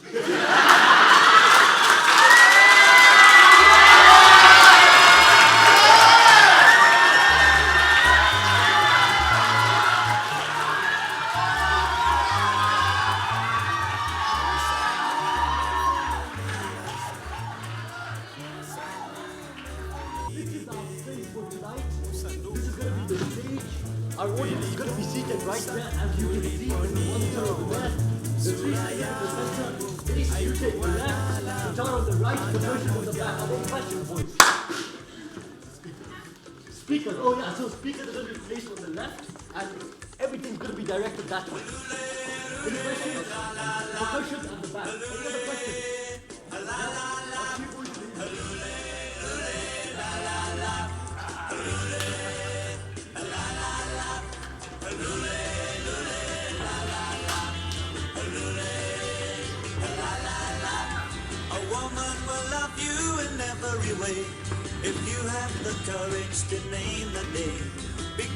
Basi hicho ni kikundi cha kule Uingereza kinachojiita The Tremelos wakikuletea kibao Helule Helule. Changamkeni, hii ni sauti ya Kenya, Nairobi. Sasa hebu tusikize wimbo huo huo kama ulivyotungwa na kuimbwa na wetu Mkenya Daudi Kabaka.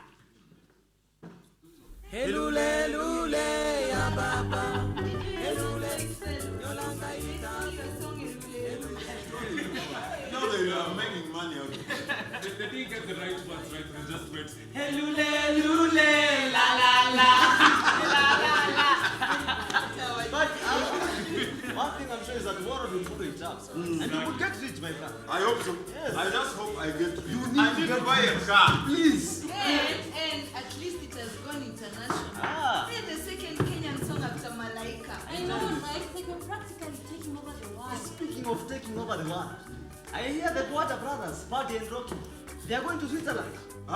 To perform there. Party and Rocky? Yes. Switzerland, my brother. Oh, umetoka Kenya hii.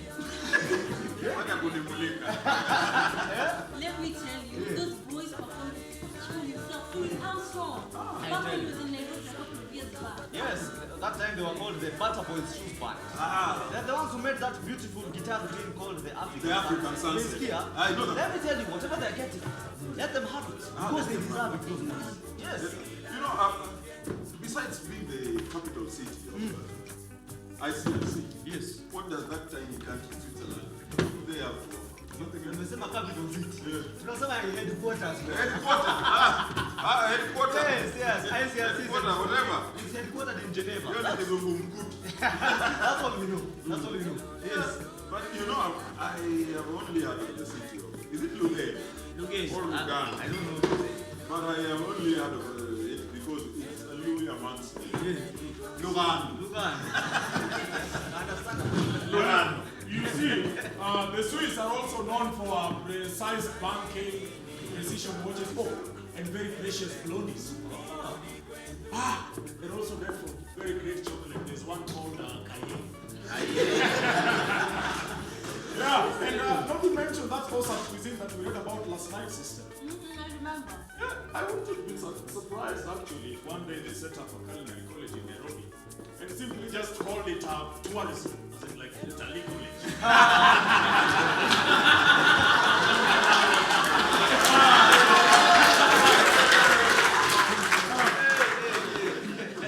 This is the voice of Kenya, Nairobi. The specially elected member of the House of Representatives, Mr. Pio Gamapinto, is dead. He was shot earlier today in Westlands, here in Nairobi. Police say the three men approached the MP and opened fire as he was driving his young daughter to the gate in his Saab car. Further investigations are being done, and we will update you as the news come in. Kinto. You mean it's 2 years of independence? It's only 2 years of independence and now we are coming to this. What is this country coming to? But are we even surprised? Pinto was not in the government's good books. He was highly angered by the rising corruption and ignorance amongst former freedom fighters Mau Mau. And we all know he preferred pulling east while Jomo Kenyatta preferred pulling west. I guess someone didn't quite fancy him. These are the doings of that Cold War. And I keep telling people, America and Russia are tearing Africa apart. Those Kenyan politicians who called themselves socialists during the agitation for freedom of Europe are now unabashed capitalists. The others who made their fortunes in the 1940s over people's sweats and backs are now proud communists. I mean, look at Oginga. Look at Kenyatta. Those two will not last long as president and vice president. Believe my words. And you know, Pinto and Binta Dikedia refused to join the bandwagon of new economic looters, and now they are paying for it. Everyone is busy buying a new Peugeot 44. Ada doesn't even own a bicycle. In French, Peugeot 404. This present divide will have so many colors to tell. I hate to say this, but personally, I won't be surprised if the president is a choking board. You can say that. No, but isn't it obvious, brother? He's practically the only politician who's supporting the work that we do as artists, while the rest are just busy flattening themselves. Anyway, my brothers, you know, I really hope the new boys on the block will be a little different. You know, at times I really regret it, and I really wish we should have never written such patriotic songs. They arambe, you know that. There's only so much. Now we see a way where this goes. It's clear it's going out of hand. Boys, we have a big concert coming and we have this issue as in Oh, yes. You have a solo, Yeah, you have a solo. We all have solos. Yeah, so I think you should get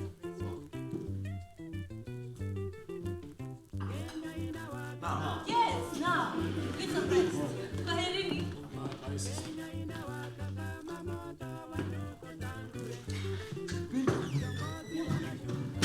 Utalipia sina pesa. Nachukua kuna pesa.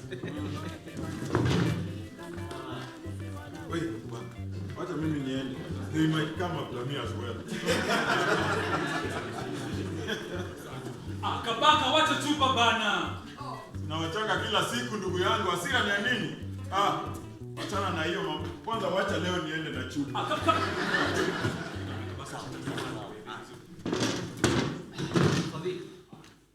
Arambe, tusinune. Sikoni? Haya.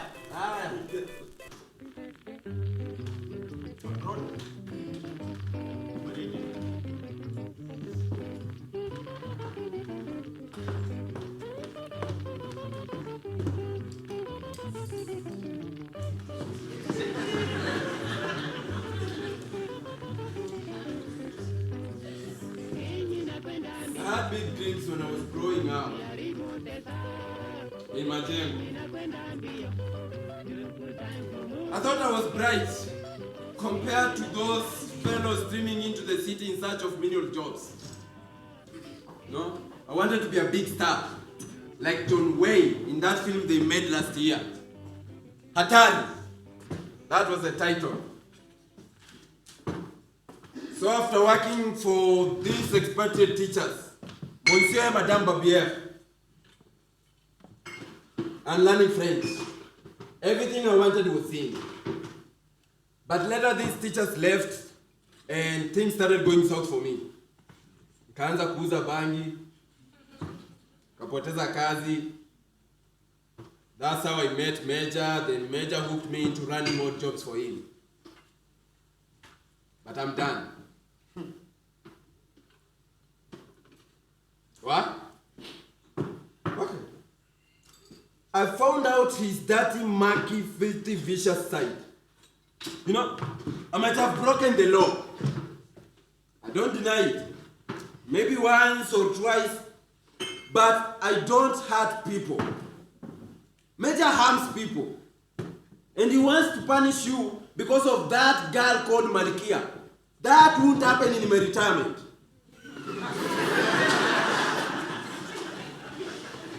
Okay, retired fellow. Let's assume for a minute that I trust you. What is it you intend to do about it? I want you to pinch that recording machine you have at the studio. Bring it to me for a couple of hours, alafu ndakurudishia. You must think I'm the dumbest bloke on the planet. I can figure out that you've already found a buyer and you're waiting for the Taft Fadhili to haul a whole 32-kilogram Japan-built grinding deck. The only one of its kind in this region, by the way, all the way to your pawn market in Nyangao. Rhoda? Yes.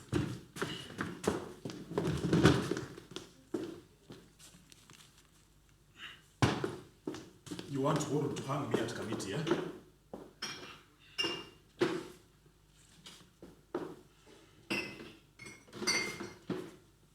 Okay, Jack. If I was to do that, if I was to pinch that recording deck for you, can I trust you?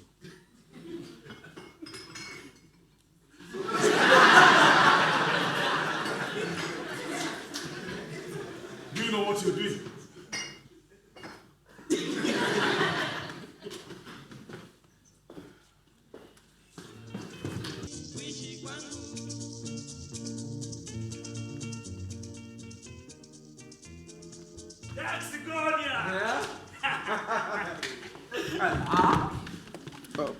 Never ever summon me like I'm your equal again, sawa? Boss. Feral cat. Said it, Sergeant. Aya, spit it out then. Faster, faster. OT Big has done the job. The musician won't be walking in a stretch. And you couldn't have told me that on the phone. I just need the rest of my pay. I don't trust you saying you'll send someone. So I've decided to call you and get it myself. And that's why you called me, huh? You bloody idiot.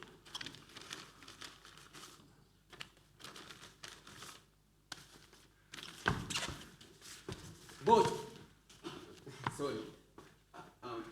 I thought we should just dispatch this guy for good, you know? I earn a few more shillings, like you dispatched the other guy. Jack the drunk. Yeah. You thought. Who told you to think? I think you implement. Sawa? Besides, I don't have a problem with the musician. If he lays his hands off my girl, we could. But if he insists on playing Sean Connery, then... I understand.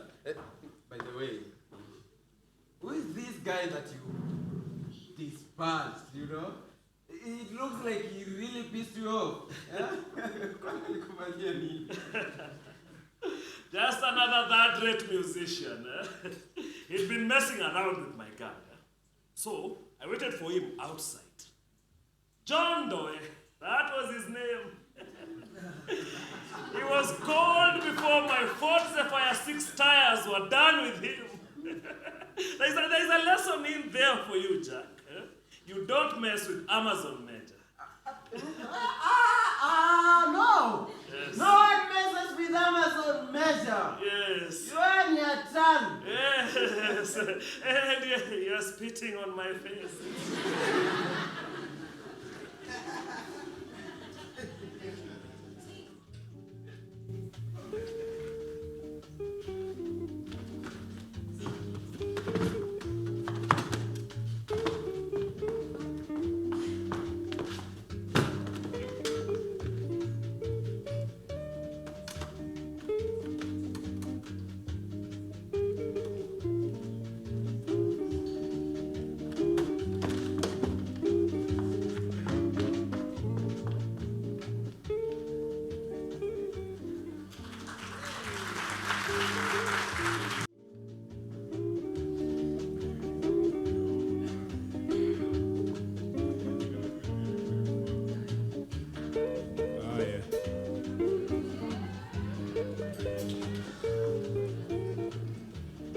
Mashabiki,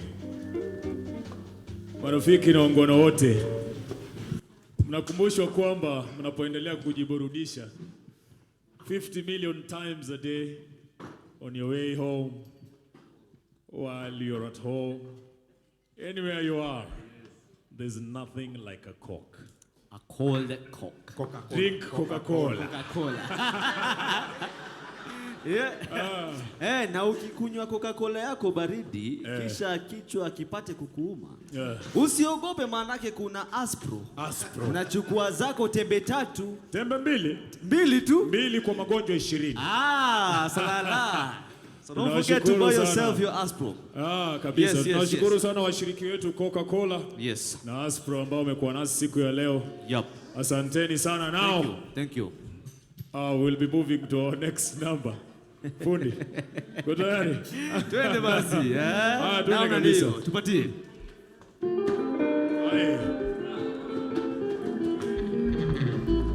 Rumba bila jasho wewe. Kabisa kabisa. Haya. Unasema nini? Wasifa mama inuka tucheze. Nikuonyeshe pendo litue na moyo. Unasema nini? Ala. Wasifa mama inuka tucheze. Nikuonyeshe pendo litue na moyo. Lakini moyo waniambia bila ya waridi rumba sitocheza. Lakini moyo waniambia bila ya waridi rumba sitocheza. Jambo sigara. Nasema jambo sigara. Jambo sigara, sigara baridi. Jambo sigara. Nasema jambo sigara. Jambo sigara, sigara baridi. Katika mama.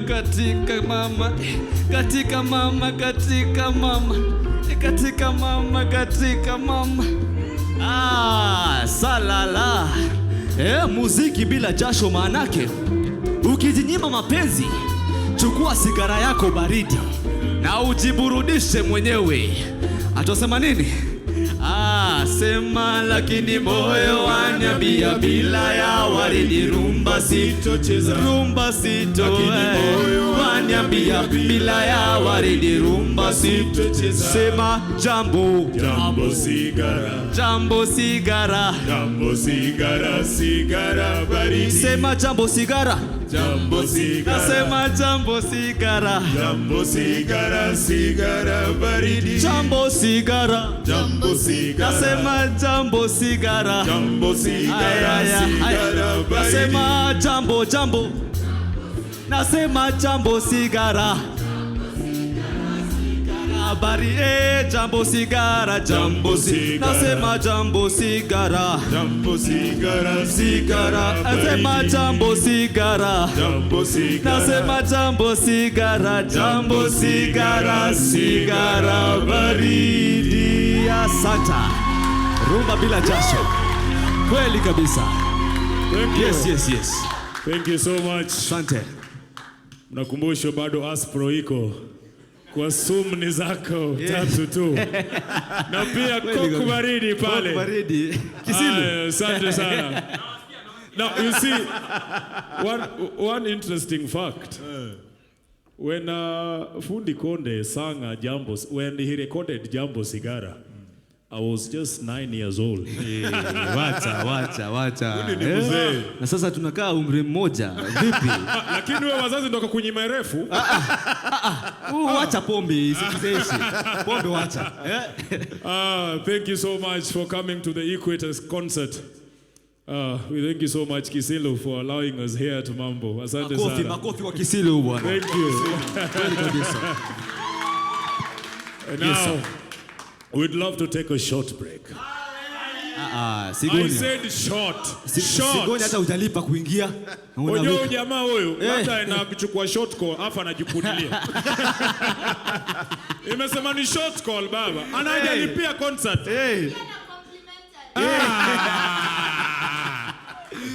Now, we'd love to take a short break. Yes. But you know me, I'm a man of surprises.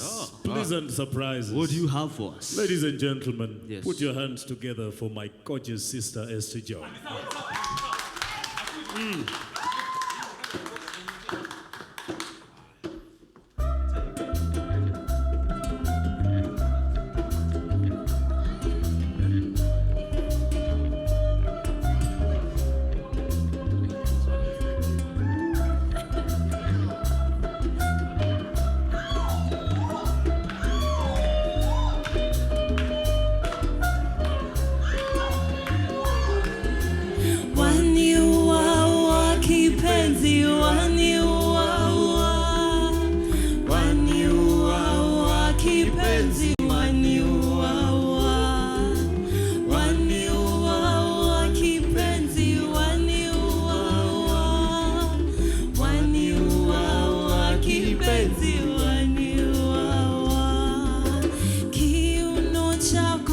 chembamba waniuaua, kiuno chako chembamba waniuaua, mwendo wako wa maringo waniuaua, mwendo wako wa maringo waniuaua.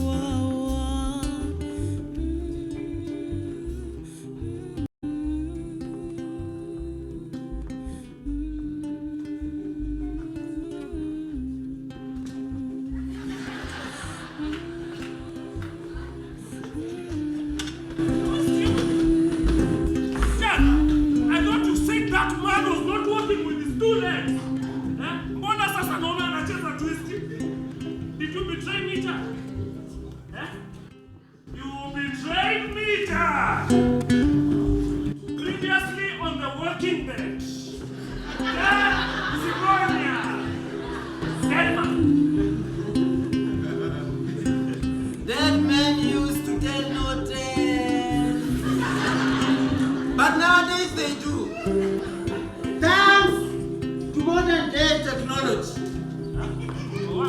Kisilu, shika hii. Weka. Weka. Hata. You know what that is? It is a spool of magnetic tape. Contained on it is big when an Amazon major's admission to me of murder. Yeah? Cheza! Just another great musician. He was messing with my girl, so I waited for him outside the pub. John Dowie, that was his name. He was called before my Ford Zephyr 6 tires were done with him. Hey, Jack. There's a lesson in there for you. Don't miss.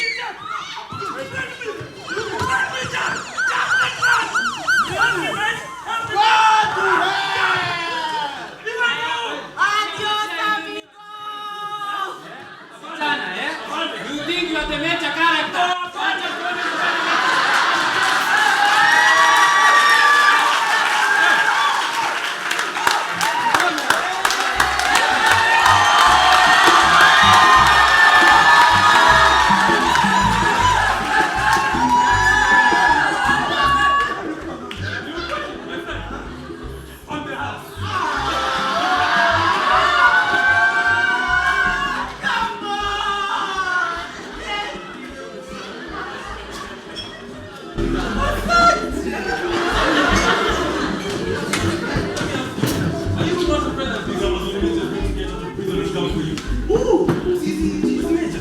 Not a chance. He can't beat those charges. Actually, there's underground talk saying that he might be a complicit in the political assassination that happened in Westlands. And as you know, the system likes a guy it can sacrifice so that it can save itself. Where anaishi huko, anakufia huko, aozee huko. Amazon Major. Yeah. My God, where are we heading as a country? This is not the last time you are seeing political rivals being dispatched or even musicians splitting bands. Mingi inakuja. Enjoy, my friend. Asante. Kisilu unanikanyaga. Sema pole ama sema. My dad is going to be so happy when he learns that you and Jack have gotten rid of that evil man. Well, he's aware here and his future copycats belong. I wonder what we are the new owners of Kenya Club of Super Elite Africans. I wonder what they're going to say about his arrest. Oh, clearly nothing good. Yuck. Huh? I hope that's the end of the road for that rotten bag of mountain potatoes. Pole sana, kidogo kuvunji. Went flying. You know, he started off as a boxer in Kaloleni. Oh, yeah. But who am I? I'm the master in conflict resolution. What brother? Have you seen that? Okay, here is one for you.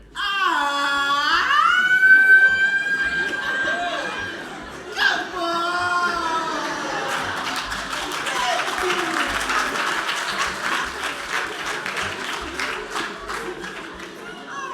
Oh, thank you, Jack. Because someone has got now to pay for what they did to our friend John. True. True. Okay. Here's another.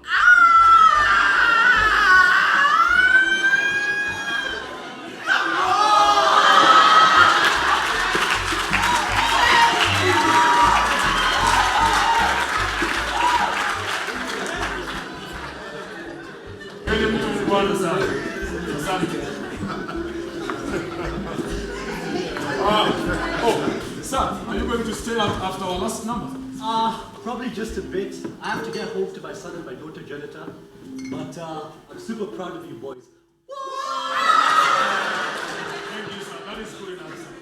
Thank you so much. Thank you. Now, ladies and gentlemen, washiriki wote, wandugu, wangwana, na mashabiki, we can all agree that it has been an eventful night. Someone has just given me the hopes of marriage.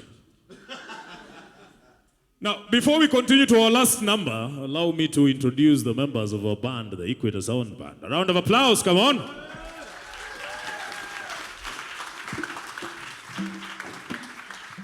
To my left, ladies and gentlemen, all the way from Zambia, on the lead guitar, Benson Sembe, a round of applause. Thank you so much, sir. Asante sana. Thank you.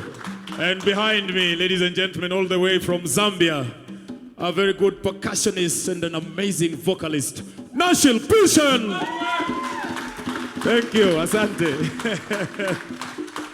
And right next to me, this man comes just from across the border, from Uganda. He plays together with his beautiful sister Frida Sonko, a fantastic duo. Ladies and gentlemen, for the amazing bass guitar player, Charles Sonko. Round of applause. And Fundi is not to be confused with the future politicians who might come with the same name. Karibu sana Sonko, asante. Asante sana. Now, Fundi, ebu njoo kidogo. Have you ever been to the war? This man was in the war all the way in India and in Ceylon when most of you, your parents hadn't met yet. And when I came to Nairobi, I found this man here. I was a bit lost. But Fundi Konde here, the musical genius, had just returned from war. And he held my hand. And now we just sing, hello. Hello. Thank you so much, sir. Karibu sana. Karibu sana. Yes, I'm proud of you. Asante sana. Yes. This man, you see, Daudi, ebu njoo kidogo. This man came from all the way from Western Kenya to Nairobi with his isikuti. Isikuti, one, a small one. Very tiny one. And then he brought it here and he combined it with what we had from Taita. Yes. And then we met one fine man here from England. Yes. And now we call him the king of the African twist. Yes. Ladies and gentlemen, give it up for Daudi Kabaka. Daudi Kabaka. Thank you so much. Asante sana Daudi. Yes. Thank you. And now this ensemble and even this concert and our visibility wouldn't have been possible without the help and the guidance, actually strict guidance, of one man all the way from Coventry, England. This man left his home to go and try his luck in South Africa. Yes. He picked up some kwela there, passed through Lusaka, and then he came to Nairobi to find us. Yes. And now thanks to him, we have the voice of the African twist. Yes. Ladies and gentlemen, give it up for Charles Warroad. Thank you so much, sir. Asante sana. Thank you. Asante sana. Yes. And now, Fundi. Would you please allow me to add just one song? Dedicated to an honorable man. We don't mind. Okay. We don't mind. Right. Yes. Before we do that, yes, allow me and my friends to honor the memory of a man without whom all this success wouldn't have been possible. The Kenyan music rides on the hit of a song that went international, Malaika. Yes. This man passed on, unfortunately, at a very promising point in his career and is barely ever celebrated. We wouldn't be here without him. Ladies and gentlemen, to Grand Charo. Grand Charo. Charo. Kweli kabisa. And now to the song Fundi that I was talking about. Tell me about it. I want to dedicate it to Mungwana Moja. Mungwana. Ladies and gentlemen, put your hands together for Mr. Jack Sigonia. Wewe. Thank you. Sigonia Chaka. Nyimbo ni lipa kodi ya City Council. Kweli kabisa. Lipa kodi ya City Council. Nyimbo yake ya Isaya Mwinamo. Lipa kodi ya City Council wewe. Aya, moja kwa moja. Bill. Asema, sema yo. Lipa nyumba ya City Council. Nyumba yake ndo wanzea. Lipa nyumba ya City Council. Kwa nyumba yake. Sema yo. Lipa nyumba ya City Council. Kwa nyumba yake. Hata ulipe miaka mingi baba. Ukichelewa mwezi moja wafukuzwa. Hata ulipe miaka mingi baba. Ukichelewa mwezi moja wafukuzwa. Anajiita Jack Sigonia basi. Salale.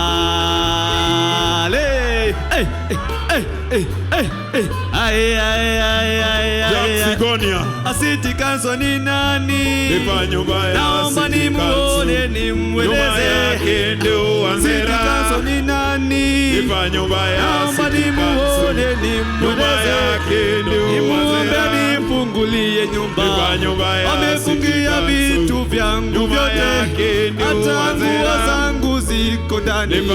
Hata kipande changu kiko ndani.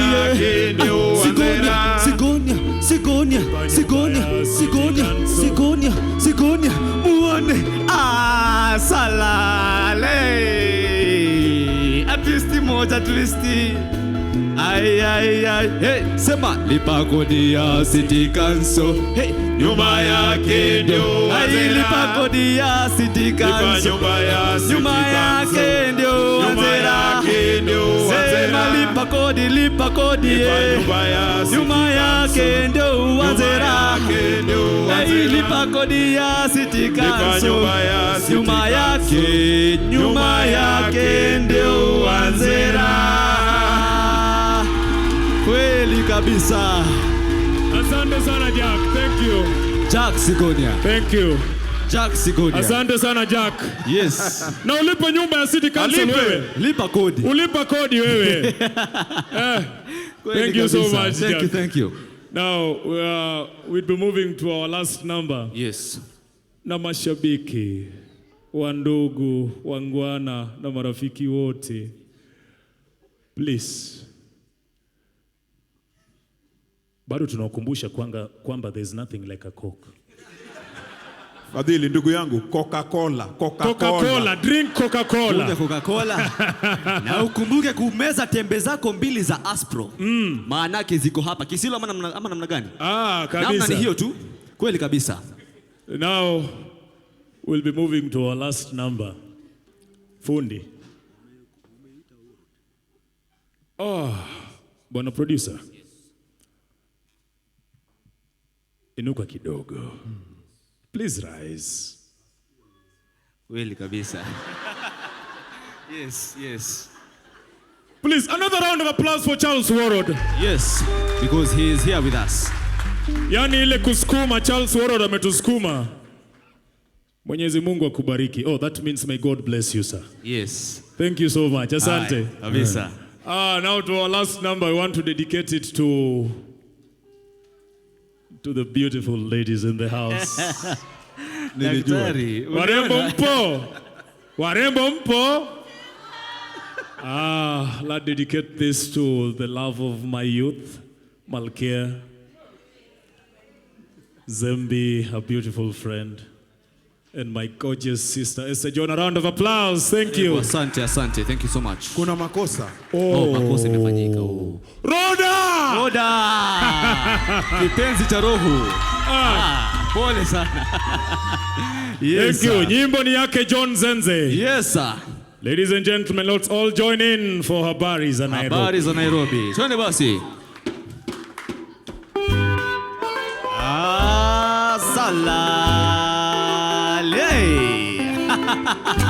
Twist ni nzuri. Kuna habari Nairobi, Fadhili William. Sema. Nasema hebu wandugu sikizeni leo tuambieni habari za Nairobi. Habari za Nairobi.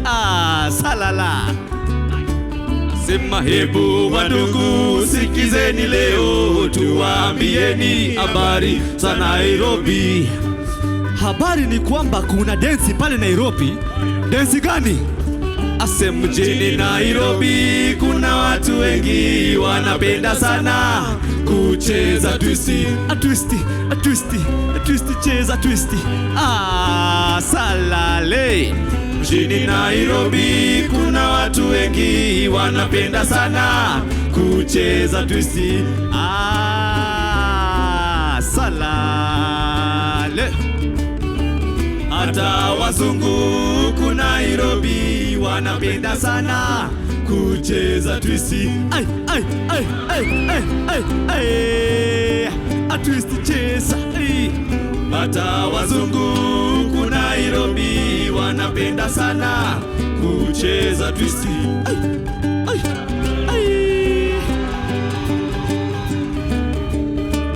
Hata wanawake wanawacha nyumba zao wanatangatanga wakicheza twisti.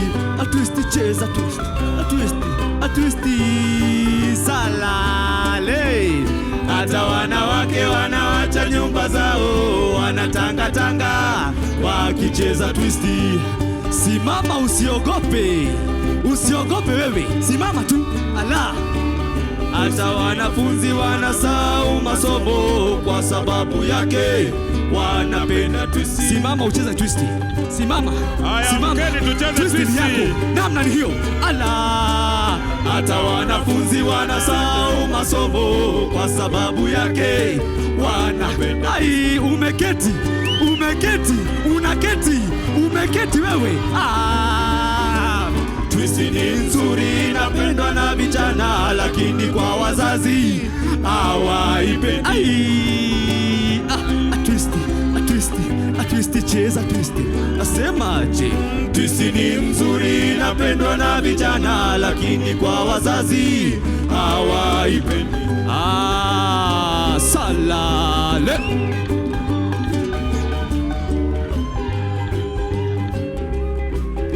And that, my friends, is the story of our musical forerunners.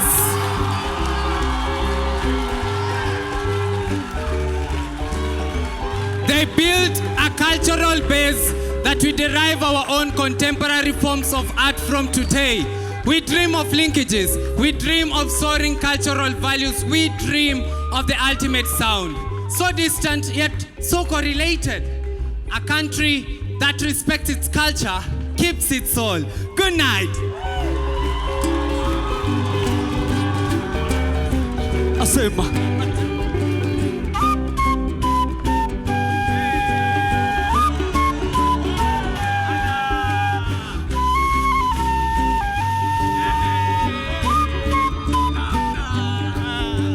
Sema nini Fadhili?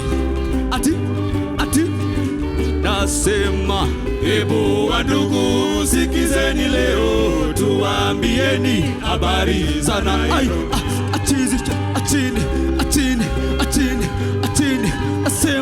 Asema. Hebu wandugu sikizeni leo tuambieni habari za Nairobi. Asante. Thank you. Asante sana. Thank you so much. Sisi wenu wana Equator Sounds Band. Asante. Thank you. Ladies and gentlemen, the African twist.